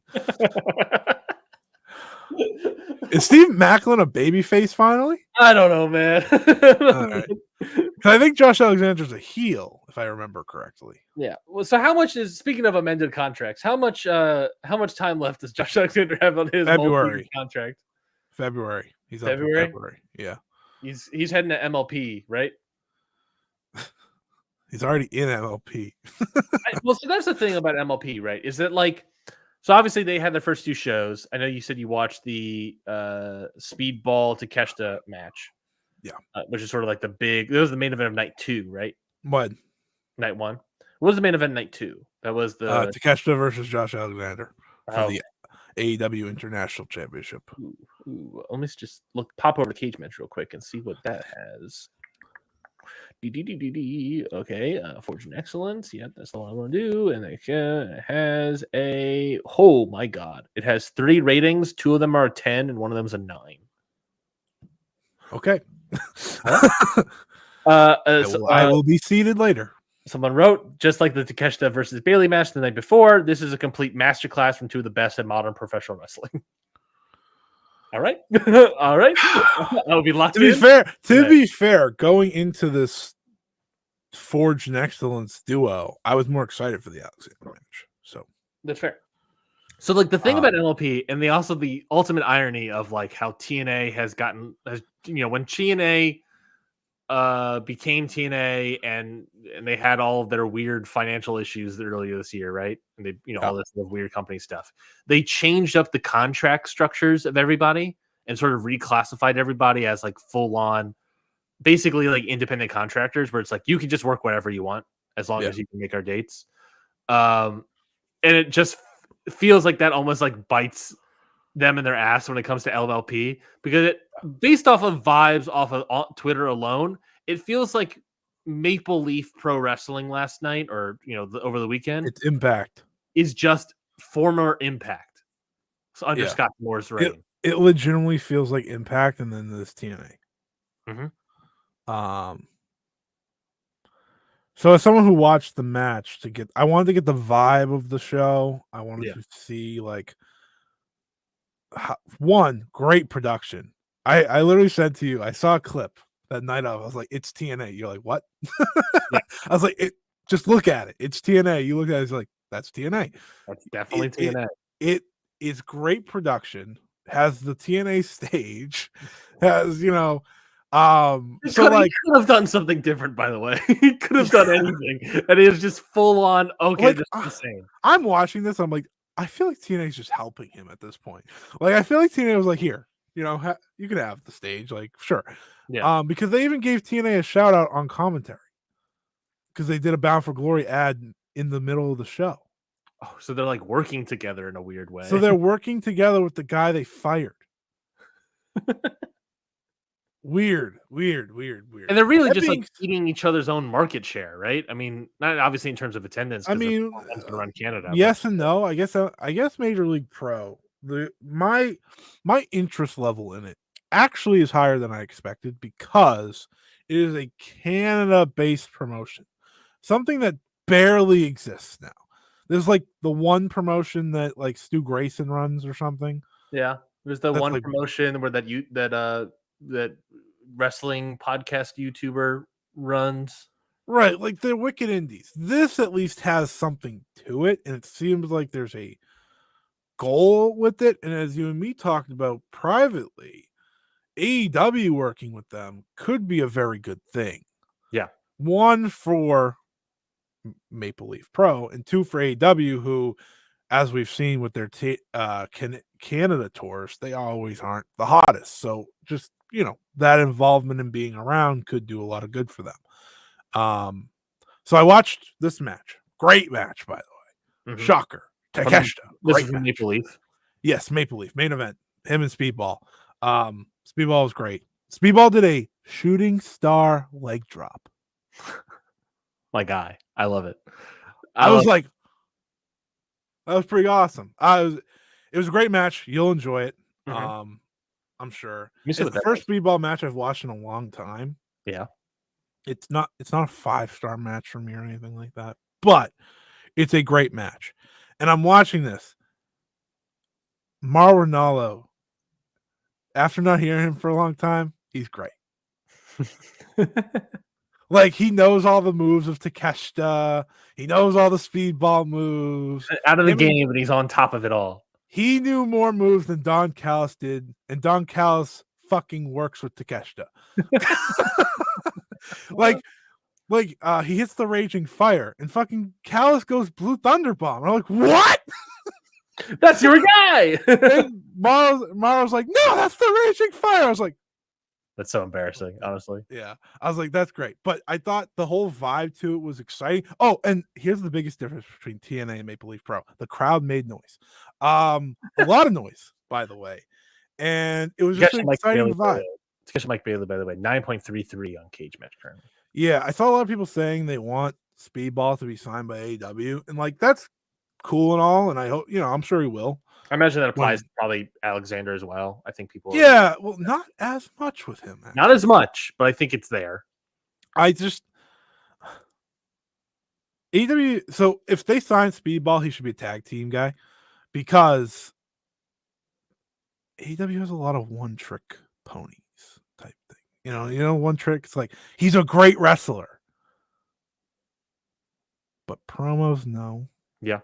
And like, that's I get it. Speedball, Speedball has been a great wrestler for a long, long time, and I took my step back from him for a while this year. Also because he's not wrestling as much anymore. He's still wrestling a lot, but not Yeah, as you're much. talking about on the indies. Right. So I've taken a step back and watching him here, I'm like, man, this guy's still so great. He's such a great competitor, great wrestler. And I get wanting to sign him. I'm sure he will. I would make him a tag guy if you do. But my point of all this is that I think Maple Leaf Pro is worth checking out in some way, shape, or form. I'm on the second night. Whenever I'm done with this, I'll probably watch it. I'm going to watch Athena versus Giselle Shaw. I heard that was good. Yep. I like Giselle Shaw, and obviously I like Athena, and I don't get to watch Athena anywhere else, so it's worth it. And then I'm going to watch Takeshita and Alexander. But my point is, I think there is something here. I think Scott D'Amore is determined to make this something, at least in Canada, and I think that's good. You need to get some of the TNA bits out of it, aka Bully Ray. I don't think I saw a single positive thing said about Bully Ray in the past 2 days. No, I believe he is one of the 4 lowest rated cage matches of the year so far. So yeah, you gotta fix that part. But I liked it. I like where they're going, and yeah, I thought the production was really good. And honestly, that's half the battle sometimes with me and watching an indie. So that was good. I mean, yeah, Rev Pro production, talked about that literally earlier, just being like, oh, this is crap. So bad. Boof. That's a classic oof baboof right there.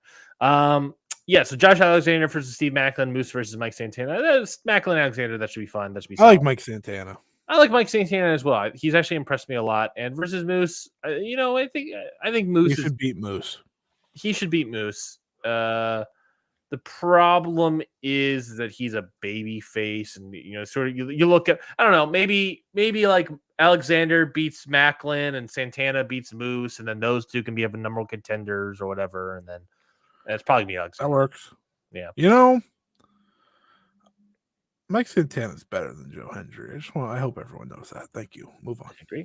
TNA Knockouts World Tag Team Title Match: Spitfire, Danny Luna, and Jody Threat versus Rosemary and Wendy Chu from NXT. So, what you're saying is the continued NXT TNA relationship obviously working, and for their biggest show of the year, they got Wendy Chu. No, they got Wendy Chu. They could have had a fun special guest referee. There's nothing, they could have done that instead of Frankie Kazarian. That's true. They could have had Wendy Chu in probably in a pre-show match. Yeah. I mean, I get wanting to highlight your people, so it's fine. Just kind of a funny little thing. I think they win. Really? I don't care. I think that's what it is. You have a Monsters Ball match between PCO and Matt Cardona, sponsored by the Eye of the Salamander, in theaters November 1st. Remember that great what is that movie, by the way? What is that movie? Salamander? I've never even heard of it. Do you think it's actually in theaters?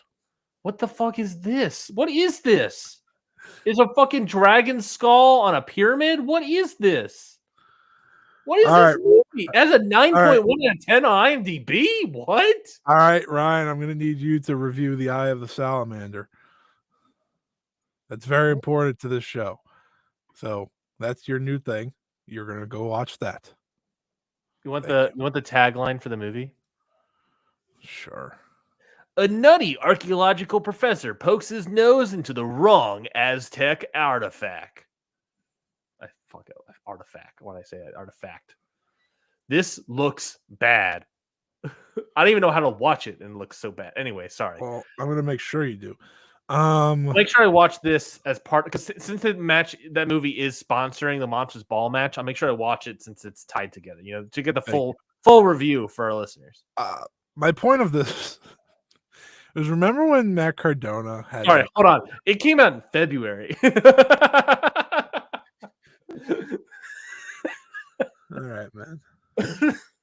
It's probably a film festival debut, but anyways, you were saying. Remember when Matt Cardona had that great death match? in GCW in 2020 or so, I think 2021. Yeah, something like that. Something tells me this is not going to be that. Something tells me this probably will not be great. Yeah, not looking forward to it.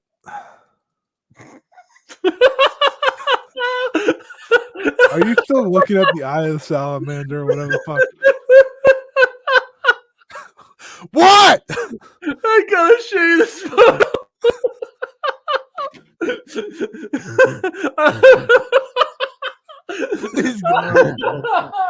I'm on the website.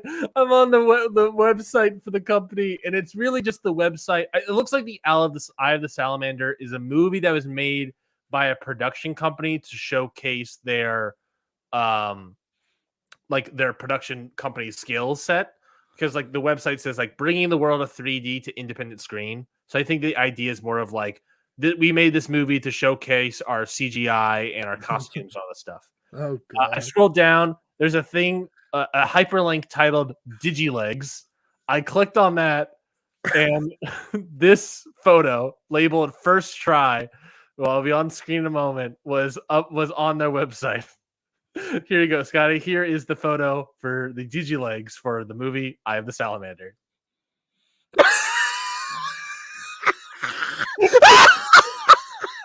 What is that?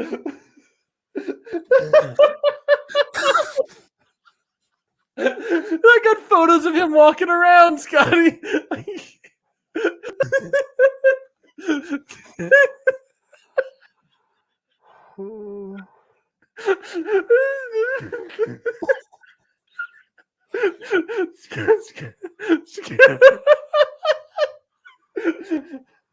Is this? I don't know what this has to do with the movie at all. What is this? I mean, this is impressive, I guess, in terms of like an independent company putting this together. You know, from a filmmaking perspective, I respect that. I respect that. That, you know, that's detail. It's just this photo is hilarious. Because he's just fucking sitting there in the middle of his fucking living room with like a random sword on the ground. Oh god, I can't wait for your movie review. Okay, so I found the picture of what the outfit's supposed to look like with the full gimmick. And then for some reason, there's a picture of him walking through an office. So this is the photo. This is what the outfit is supposed to look like with the full gimmick. Okay, that's better than seeing a okay, sure. Yeah, he looks. I love this indie wrestler, by the way. this indie wrestler is my new favorite guy. Here we go. I'm at like this is like Scotty. Let me show you this photo.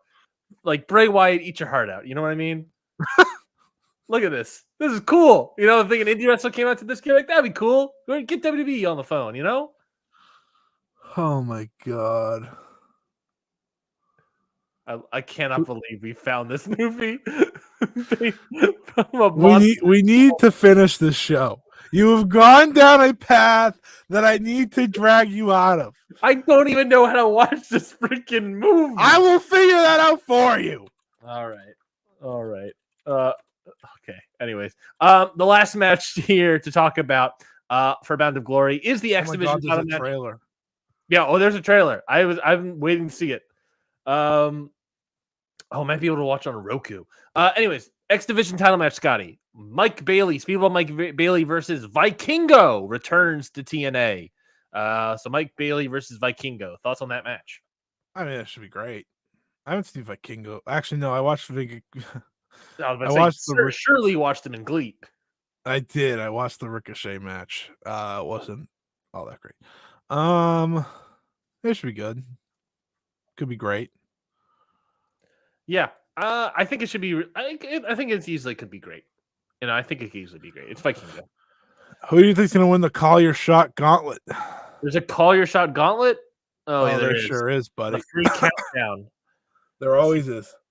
I don't know. I don't even know who's on the freaking roster anymore. There's gonna be NXT people. There's gonna be NXT people on that Call Your Shot Gauntlet for sure. There you go. It's just a matter of I don't know who that would be. AJ Francis will win the Call Your Shot Gauntlet. That screams to be great show. Yeah. Not one that I'm excited for, but a great show. No, I'm going to say AJ Francis to give him something. And then because it's Bound for Glory, they're also doing the TNA Hall of Fame. Rhino is getting inducted into the TNA Hall of Fame this year, along with Bob Ryder. Rhino, everyone knows who Rhino is.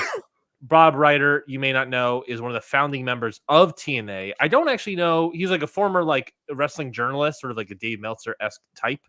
And he was good friends with the Jarretts. So it was him and Jeff Jarrett and Jerry Jarrett that all came up with the idea of TNA back in the day. So Bob Ryder is to thank for that. His initial idea, by the way, was the idea of not doing television and doing weekly pay-per-views, which was it a good idea for early TNA? Maybe. I don't know. But I think it was fine. I think if anything, that's one of the reasons that kept TNA alive, because they wouldn't have any TV probably. So it helped jumpstart TNA probably in a lot of ways. But beyond the beginnings of that, I actually don't know if I don't think he was involved in any sort of like latter stage stuff for TNA.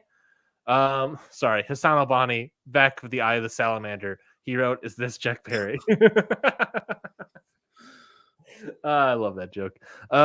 Yeah, Bob Ryder, founding member of TNA. I don't actually think he was part of the business end of it in any capacity, not to my knowledge, but he was definitely a part of TNA. So good for him. And obviously Rhino, he's Rhino. Did he win? I'm trying to remember. Did he win the TNA World Championship? Probably. Right? And that's Rhino. He's Rhino. Why is AJ Styles not in? Yeah, who's in the TNA Hall of Fame? Are you looking that up? Sting. Yeah, Sting, definitely. I knew that. TNA Hall of Fame. Here you go. You ready? Lock in. You locked in? Real quickly, Rhino has never won a single title in TNA at all. But go ahead. Here is your TNA Hall of Fame, which usually introduces one person per year. They have special gift for Rhino, I guess. Are you ready? Sure. 2012 TNA Hall of Fame, the inaugural class. Okay. Sting. That's it. All right. 2013. Good so far. Good so far.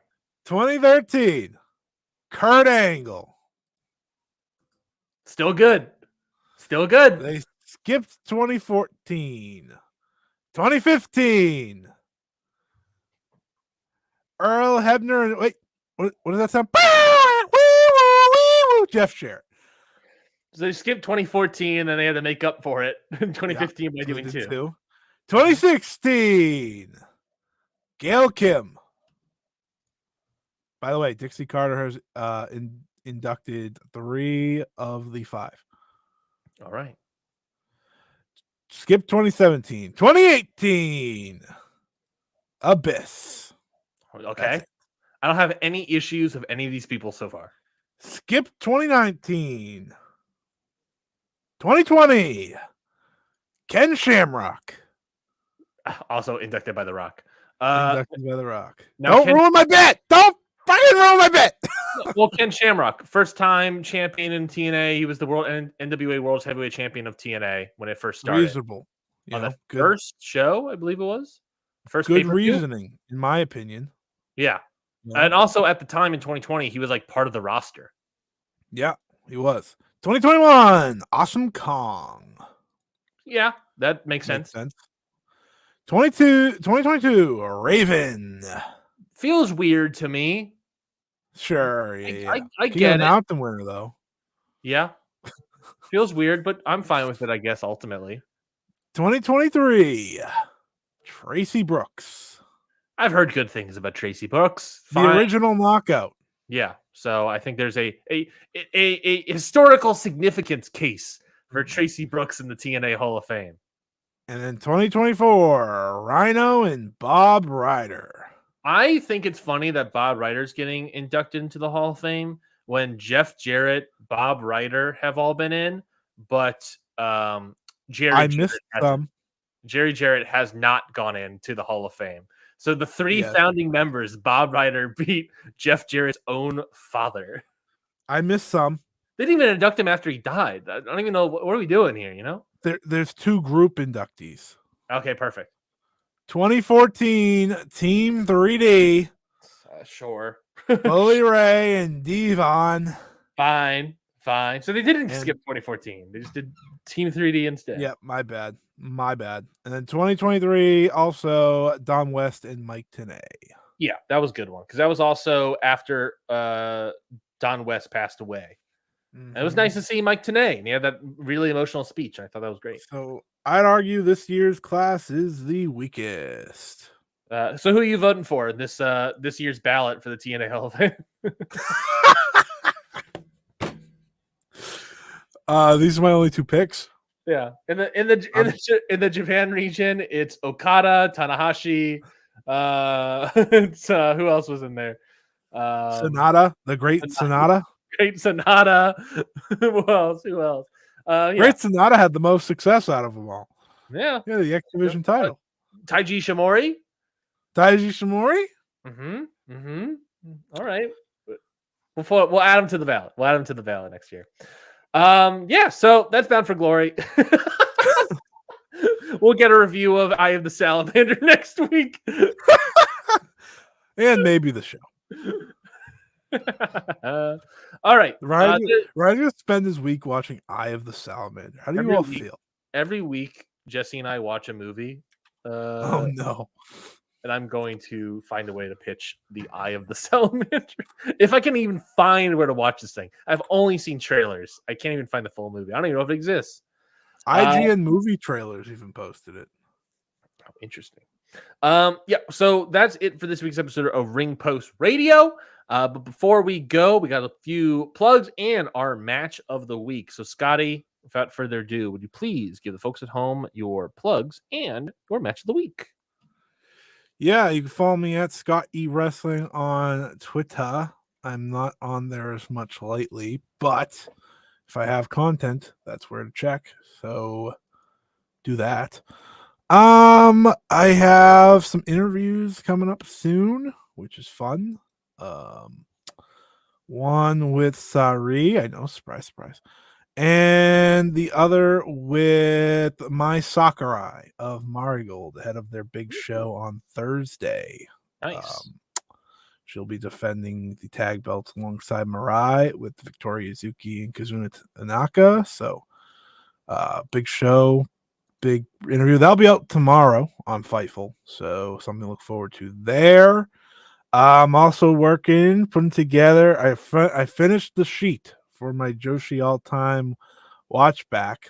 It's from 1976 to 1996. Ryan, you want to guess how many matches I plan to watch through? So you put let me understand. You put the sheet together? Yes. Put the sheet together with all the links, all the matches, all the details, all the dates, the show. It's mostly AJW. Yeah. Oh, yeah. What was the year span? 1976 to 1996. I'm gonna say 300. Oh, so close. Really? 579. I was gonna say 500, and I was like, nah, I don't know. Yeah, no, it's a lot. It's a lot. That's a lot. So the 90s. So are you gonna watch it in order? Yes. Awesome. Very much like part why I want to do this. So the 90s takes up about 400 of those matches, and that's just 90 to 96. Yeah, it's not even the full 90s. And I imagine a lot of that is just because of taping, like video that's out there. Yeah. So looking forward to doing that. And then my match of the week. It's a good question. I watched a lot of matches this week. I mean, Shuri was in Sendai Girls. It was a lot of fun, but I got to give my credit to Shelton Benjamin. Shelton Benjamin's AEW debut against Leo Rush. That was great. Yeah, I've heard only good things about it. He hit the best super kick of the year. I saw that. I saw that for sure. Yeah, no, that was great. Shelton Benjamin rocks. Can't believe there was a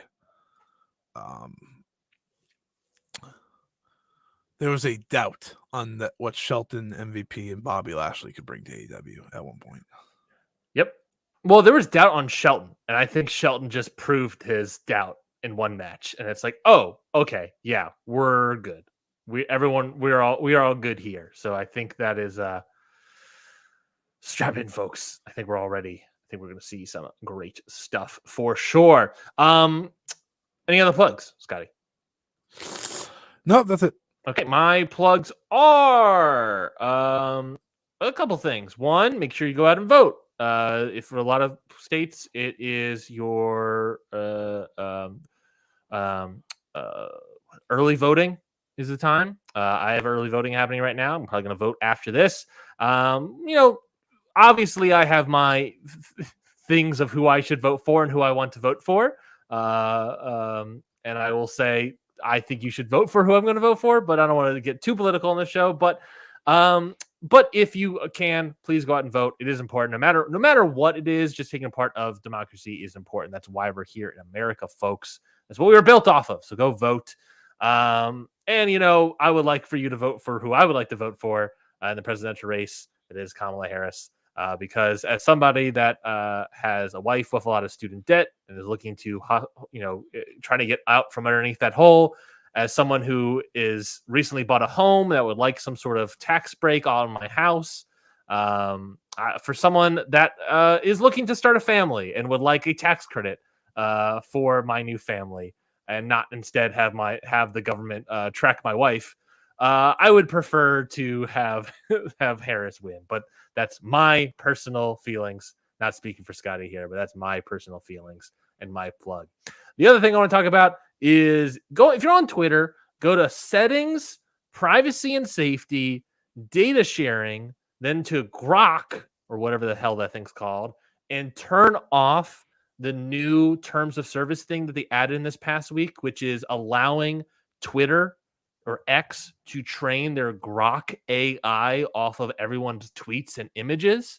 Again, as someone that works in the film industry and just spent, not directly, but through my support, the writers and actors and everyone that was working to fight AI against, people using it and abusing it. And for Twitter to just all of a sudden automatically turn on AI reading off of our tweets, I think is insane to me. It is incredibly potentially dangerous. That being said, I think it is sort of funny that AI is going to read tweets about Scotty plugging a Joshi interview of Suri. I don't know how Grok is going to get out of this, but we'll get much. Slightly attacked, but that's fine. It'll get something. But I'm just saying, turn it off, folks. I don't like it. I as someone that's helped fight. Is working on the fight against AI. I would appreciate it if everyone else joined me here. But these are my soapboxes, and I will get off of them. I thought I put this in my match guide, but I don't see it at all, which makes me worried because I deleted it from my notes. So I have to see if I can fix that or if I have history. But my match of the week was going to be, or really is going to be, from World Class Championship Wrestling 1985 in January. I think it was January 6th, I want to say was the date. It was a NWA World's Heavyweight title match, Ric Flair versus Kerry Von Erich. I thought it was a great match, went 4 flat. I am working on, Scotty, if you can believe me here, I am planning on watching in historical order Mid-South, World Class, and Mid-Atlantic. I'm working my way through. I'm right now watching all of January from all of those things that are on Peacock. So I'm working my way through the Southern Territories, I guess you could say. I think that's all the Southern Territories. Is there other Southern Territories I'm missing? I don't know. I guess I don't know. Don't ask me. Mid-Atlantic had some. There's definitely some other. There's definitely another one I'm forgetting. What was trying to remember what was in the Mid-Atlantic, because Mid-Atlantic has like Kentucky, I think. Anyways, I'm basically working my way through the Southern Territories right now, starting from 1985. Why did I pick 1985? Just because that's where I was. Hey, that happens. Sometimes you just gotta pick a year. Wow, I'm further back than you technically. That's great. Yes, you are, and you rag on me, the gall. To be fair, the 70s aren't very. It's not a lot of matches, not a lot made tape. So That is true. unfortunate. I'm looking at watching the Observer Hall of Famer beauty pair. Thank you. 2-time Yeah. Hall of Famer Jackie Sato. I guess I'm missing Mid America is what it was called. I'm not going to watch Central State. I mean, that's obviously Central, but Memphis, I guess, is really what I should be looking out for. Memphis and Continental, but Continental don't think comes. Does it come in 1985? I think it comes later. Anyways, I'm gonna start watching some of that stuff. And obviously, Observer Ballot Hall of Fame stuff is out right now. For Dave's Wrestling Observer, if you are a voter, check out the ballot on patreon.com/countupod. There's an episode of Scotty about Cody Rhodes. There's episodes of a lot of different people. The whole show is to learn and talk about the new people that are on the ballot every year, to sort of get a jump start on those discussions for those new people. And how they will do potentially. Ballots are obviously being sent out and tallied, and I think when's the due date? The 5th of November? I was just double checking. I think it's November 5th. I want to say. I'm not. I think you're right. I keep wanting to say second, but I know it's not second.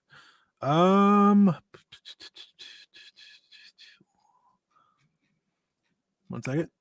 November 8th. November 8th. November 8th is when those ballots are due for Wrestling Observer. So that is 4 weeks away. So we got time. Well, no, 3 weeks away. My apologies. 3 weeks away. Not much time. You can easily listen to every episode of the Patreon's ballot episodes. Those archives obviously live there. You can even get a 7-day free trial on patreon.com/countupod and listen to all of them probably within the 7 days. And then once that expires, stay on because we'll have even more episodes as it comes out. Plus more discussions of the ballot. I'll have my thoughts on the whole ballot. I haven't really given like a top-down view of my thoughts on the ballot and who I would consider voting for. I kind of let the guests do that. So I'll give mine in a special episode as well at some point. And I don't know if you know this. We have a podcast that we do weekly. Could be a good idea. To talk about our specific ballots? Yeah, if we don't have anything. Oh, sure. I think I think I'm going to do like an individual episode just to serve that. Well, that would be good because you can go more in depth.